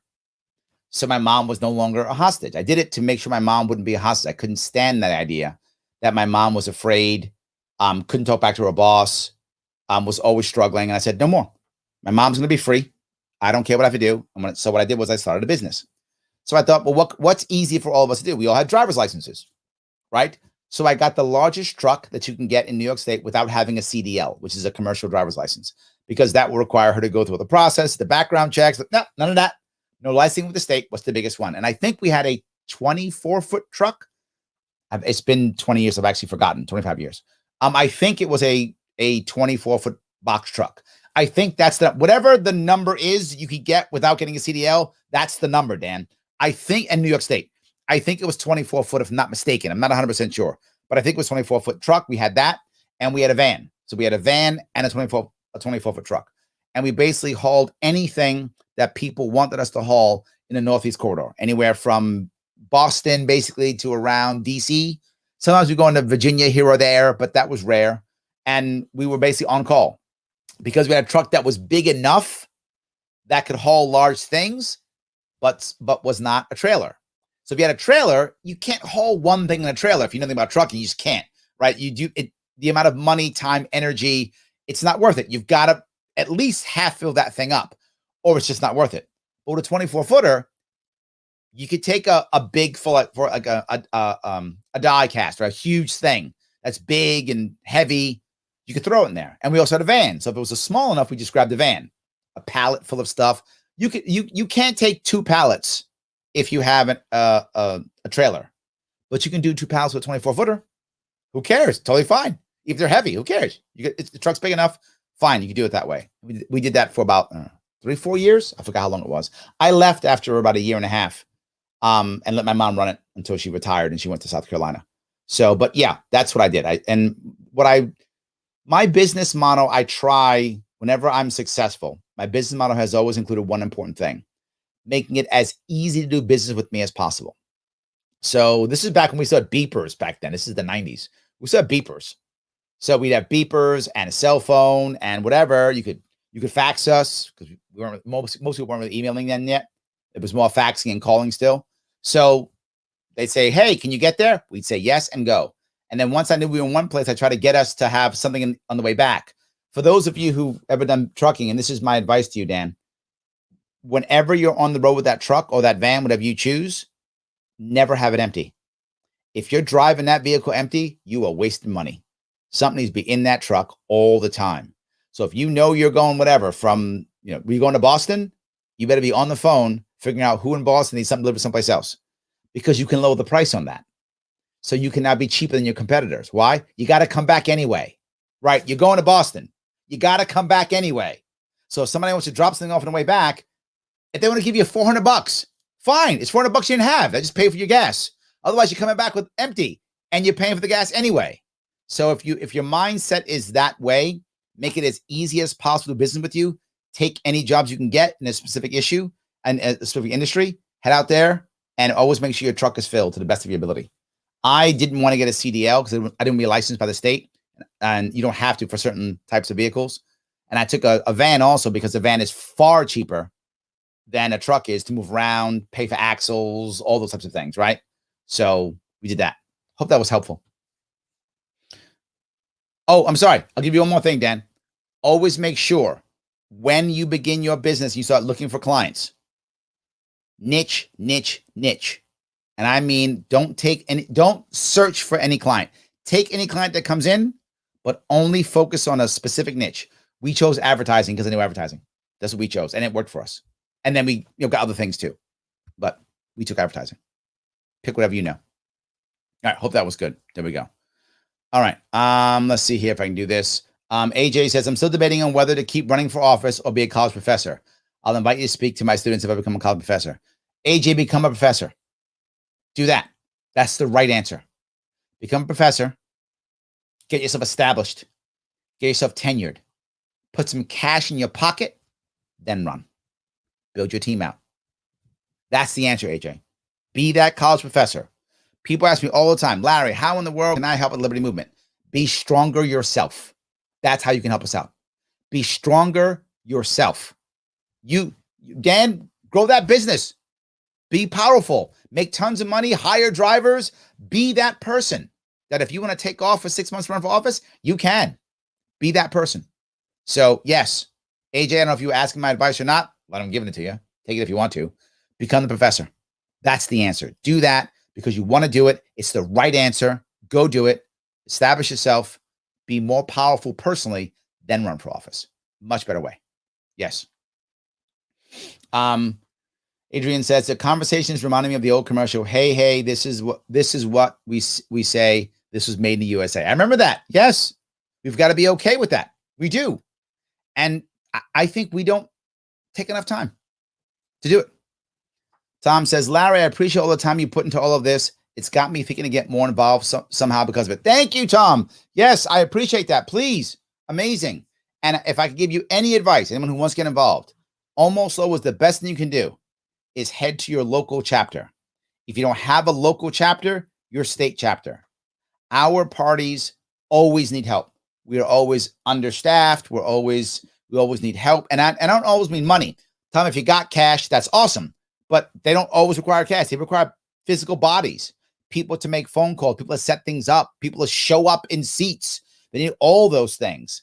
People to help them do little things. Hey, literally, can you give some guy a ride someplace? That's a thing a party needs, right? Can you pick up the lawn signs for the ballot initiative and drop them off at the headquarters? They need that too. So if you can go local, boy, I'm sure they could use you. I'm sure they could use whatever you can give. If you can give time, if you can give money, if you can give both, expertise. Remember the party's made up of the people. If you've got expertise they don't have, golden, they'll take that too. Absolutely. Right, to John's point, guy works with his hands. If he's working with his local chapter, what if one of the candidates got a problem in his front yard? Maybe John come over and help him out, point in the right direction. Fix that, fix this, do this. That's expertise. We need that too. So whatever it is, 100%, whatever it is. So Julie says, and just how many college graduates worked during the pandemic compared to high school graduates? Yeah, no, Julie, this is a very valid point. This is what the other guy was saying. I think it's something like, if I remember what he said, his data, which I don't know where he took it from, but he said it on TV, which from economists, so the odds are, I think it's true. He said 100,000. If you make $100,000 a year or more, 60% of those people can work at home. If you make under 40,000, only 10% can work from home. So yeah, I think it's a very valid point. But I don't want to judge my career based upon how I function during a pandemic. That would not be the way I would want to adjust my career, right? I want my career based upon assuming I'm not going to be living in a pandemic 24/7, right? So your point's valid for a pandemic. It's true. But I think what wound up happening is the next thing. How many college educated women who are the primary caregiver, which again, in most households in America, it is the woman who's the primary caregiver, had to quit their jobs. Literally tens of thousands, if not hundreds of thousands, quit their jobs. So that college graduate degree didn't help them. They're still sitting home now, quitting their jobs. But your point's a valid one for the pandemic. I just don't want to, I don't want to run my world based upon the pandemic. So anyway, if I would go the other way, let me go back the other way and go to the 2009 fallout. That was a problem too. During the fallouts, where you happen to be matters. In the pandemic, in this case, blue collar, some of them couldn't work. So, but again, if you look at someone like plumber as an example, if you're a plumber, you worked during the pandemic. You didn't all of a sudden not work during the pandemic. You're still working. Of course you were. People's toilets still back up. People's, systems out front still break down. Sewer systems still collapse. People's showers break, right? It still happens no matter what. Water system malfunctions. Still happens. Water heater breaks down. You were still working. So, yeah. So, all right. Larry, can I copy your videos and put them on BitChute? It's a video site like YouTube. I gotta go check them out then. Let me go see it. Let me check it out then. I love it. Yes. So Whitfield says, I remember seeing posters in high school that said work hard or work smart. Big mistake. Work hard or work smart. I'm not sure if they were going that route or not, but I see your point. Yeah. If that goes to blue collar, white collar, yeah, that would be a mistake. But I guess the concept is you do want to work smart, don't you? I mean, you could do both. You could work hard and smart. It's not one or the other. Yeah, I guess you're right. Or that is bad. Okay, I stand corrected. I've talked my way right into what you said. You are correct. That's a big mistake. You can easily do both. In fact, you should do both. You should work hard and smart. I think that's a good idea in general. Yes. So, let's see. Steve says, told a woman once when she was something on the workers, saying bad things on the workers in my store, without a manager, has to fill out his own paperwork. Without us, you don't eat. Without a manager, he has to fill out his own paperwork. Without us, oh, got it. Thank you. There we go. Thank you. Okay. Took me a second to get that one. What you're saying is, if the manager is not there, then paperwork doesn't get filled out, or maybe not the right way or whatever. But if the worker's not there, you don't eat. Yes, workers do matter. And this is the point I want to bring up. I think you've hit it perfectly. If more businesses and people thought like that, workers would be more respected because that's the value they bring. The stuff doesn't work if the workers aren't there, right? Without the workers, the trains don't run on time. In fact, trains don't run, right? They don't run without workers. They kind of have to work there, right? One of the things I talked about when I talked about things like prison reform. I want prison reform, but I'd like to add the corrections officers as part of the reform. And we haven't done that. We've just been saying on high, here's the reform, corrections officers, who cares, your workers, whatever. And I was the opposite. No, I want the corrections officers as part of the reform because they're the ones who are in the front lines doing the work. I want police reform and I want cops to be part of the reform. They're the ones who are on the front line doing the work right there with the people. So I need the workers as part of the reform or my reform is not going to work. How do I know that? We've been trying to reform for decades. It's been failing because we generally speaking, we don't ask the workers. I think you're totally right. We should change the way we look at that. I think a lot of stuff would happen. So if I keep going here. Very cool about your daughter's club. Yes, I'm very proud of her. I'm glad I said that again. Yes, I love that. Regarding minimum wage compression is an issue not enough people talking about. I think that's true also. Yeah, I think that's true also. We should be talking about wages in general. Not even wages. We should talk about compensation. See, people who are savvy talk about compensation, and that's what you should be talking about, compensation. Right? When I look for work, I don't think about what's the wage. I think about what's the total compensation. Right? What am I getting for this? Right? Yes. John says, polls show Cheney with 20% amongst Republicans nationally. Yeah, nationally, she is not popular, and I think she knew that. But I think locally, she'll have enough money and cash to be able to win her local election. But I think nationally, you're totally right, John. She's not, positive at all with that. Yes, 100%. Yeah. So, all right, see if I can grab this. John says, why do we fail at being the bigger tent when we really make the most sense? Because politics, John, is both emotional and logical. And logically, you are totally correct. There's no doubt to what you're saying is logically correct. I agree with you. The problem is we can, as individuals in the party, be emotionally deaf. We can just not get it. And we can say and do things that will turn people off and make them feel bad.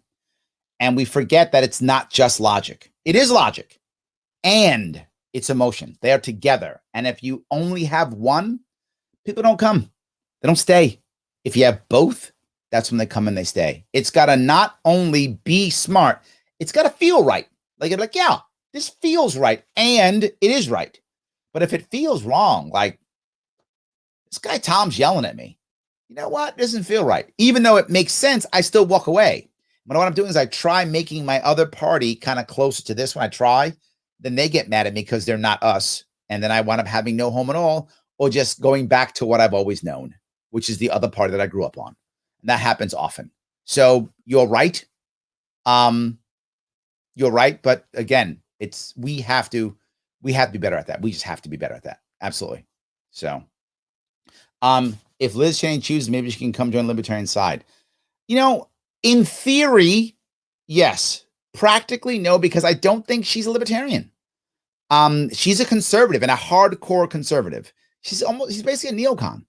So I don't think she would actually fit in us enough. In other words, can conservatives fit in the Libertarian Party? Of course, there are many conservatives in our party. Many conservatives in our party. I would argue probably most of the party is conservative. I would think, but that's not 100% rule.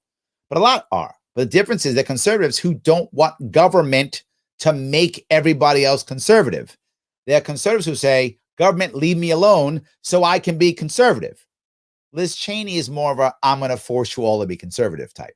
And that's the issue. I think that's where she probably can't. I mean, look, if she wanted to start looking at us and maybe making changes, I'm open to her looking over here and seeing if she could make some changes. Maybe. I don't want her walking and going, I'm your next president. No, and no. But does she want to come over, maybe be a donor, maybe join some campaigns as an advisor or help out? I'm in. Let's have her come over. I love it. That I'm fine. But what I don't want her is going, I'm a congressman, so now I'm going to be your president candidate. I don't want to hear that. That I'm not going to be happy about. So, because she is a conservative who says everyone must be like me. She's not like, just let me be conservative. Hope that makes sense. So, yes. Jeff says, you're not a real libertarian, says every libertarian to someone looking into the party. Yeah. Well, Tim says the gatekeepers. Yes. Joe says, unfortunately, the culture of some folks in the Libertarian Party want to force the party to be like them. And those who disagree are not real libertarians. It's slightly divisive for such a small group. Yes. Agreed. Yes. Jericho says, speaking of the infighting in the libertarian world, what's up with the LP and Mises caucus? There's been a rift going on for a while. There has. The Mises caucus is all about changing the culture in the LP. And they're young males predominantly, but not only, but heavily young male orientated, which makes them a bit more aggressive than some people like. This goes back to what I was talking earlier with John about, right? It's emotion versus logic.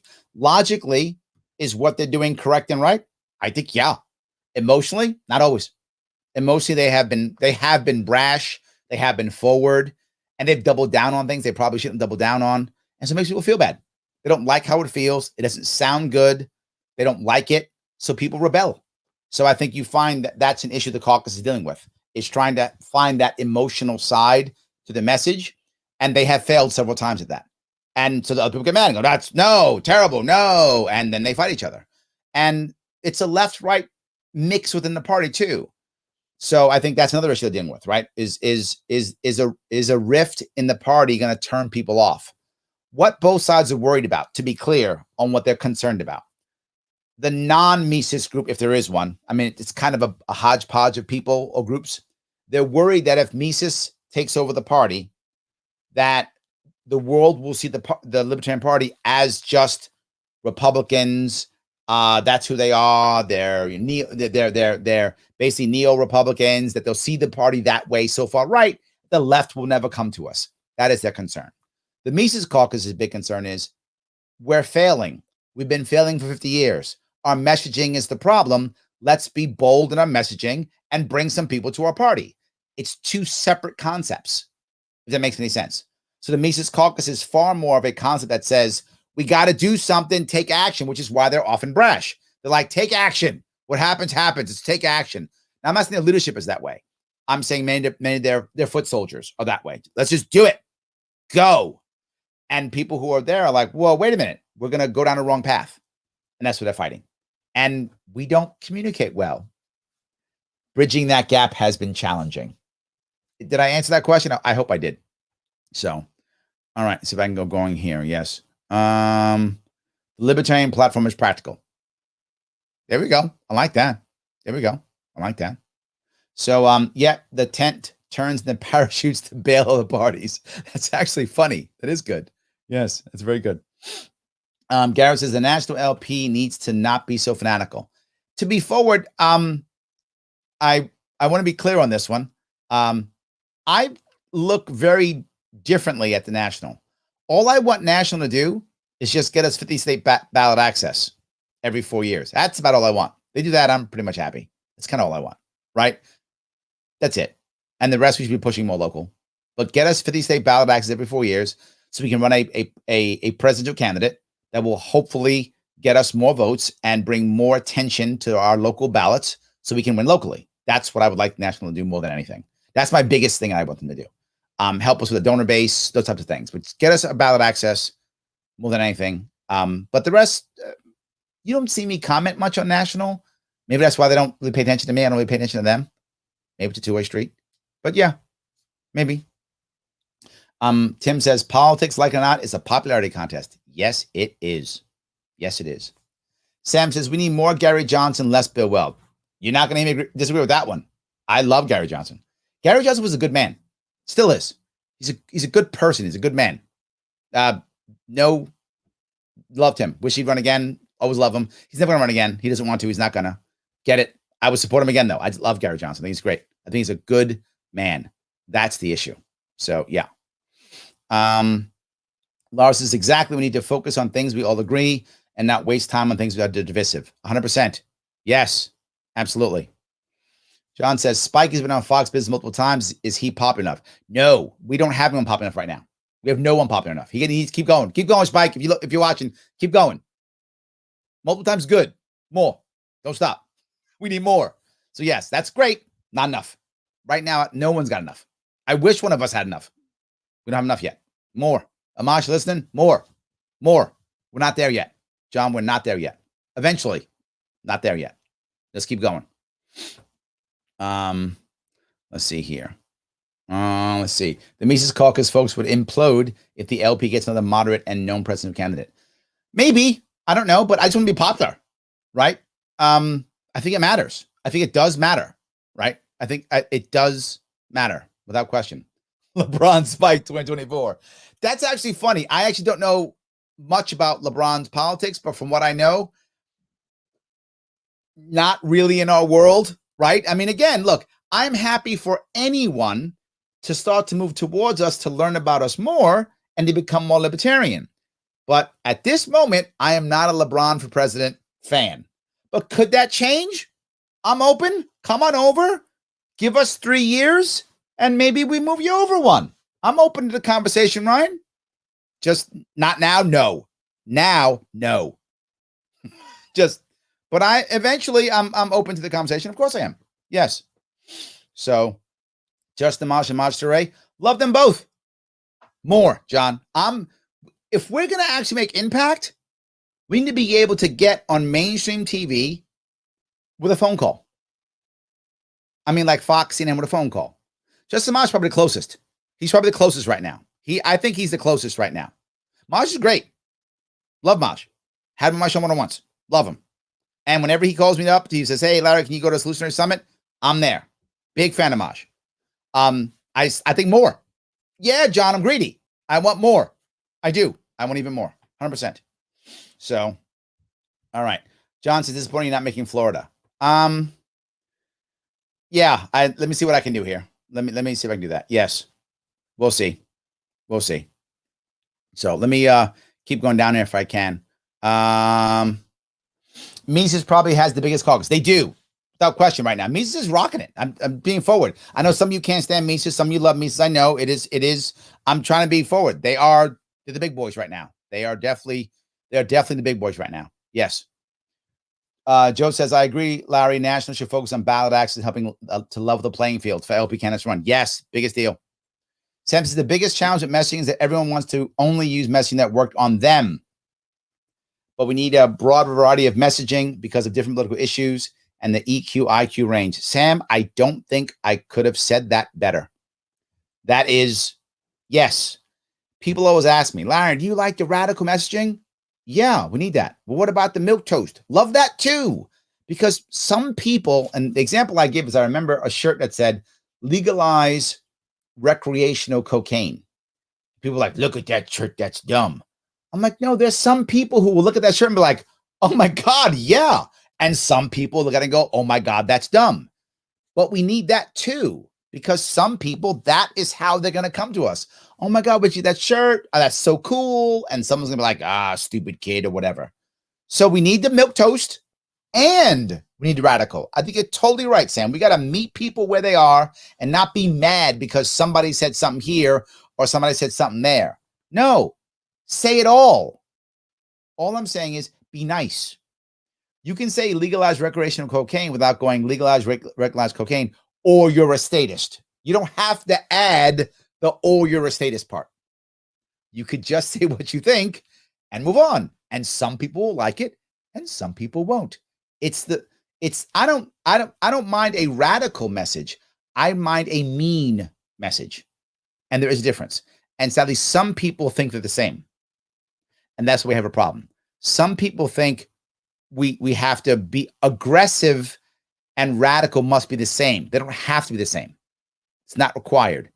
And that's really what I wanted to bring up, Sam. I'm glad you brought that up. Thank you for that. Yes. All right. Let's see here. For most people, college is the most expensive social club you can join. Yes. I went because I wanted to be a forensic pathologist. That you should go to college. That was the right move. Ended up in biochemistry and economics and worked on Wall Street. You should have gone to college. That was exactly the right move for you. Absolutely. I love that. I mean, that's really the issue. I love that. That's the most important piece, right? That's the most important piece. I appreciate that. Guys, again, I want to make sure that, as always, please do me a favor. If you like what I'm doing, it makes sense, you're enjoying what I do, patreon.com/Sharpeway. Throw me $10 a month so I can keep going. Let me keep doing this, taking the time, money, and energy to make this work, paying my team so we can keep answering your questions, doing Clubhouse and TikTok and all that other cool stuff we're doing, putting up videos. We're on the book. The book's being written. It will come out. I worked on it today a bit. It'll come out in July. It's a book on happiness. Check that out. And of course, take the protest and civil disobedience survey from theadvocates.org. They support me. They are my sponsor. So please take that, finish it, share it. They're happy. I'm happy. They support the show. And if you can't do any of that, no worries. Like, comment, and share. That always works. All three. Click the like, whether you're watching on YouTube, whether you're liking on when you're watching on Twitter, Facebook, doesn't matter. All of those work. They're exactly the right answer. Everybody, thank you so much for today. I will see you all tomorrow.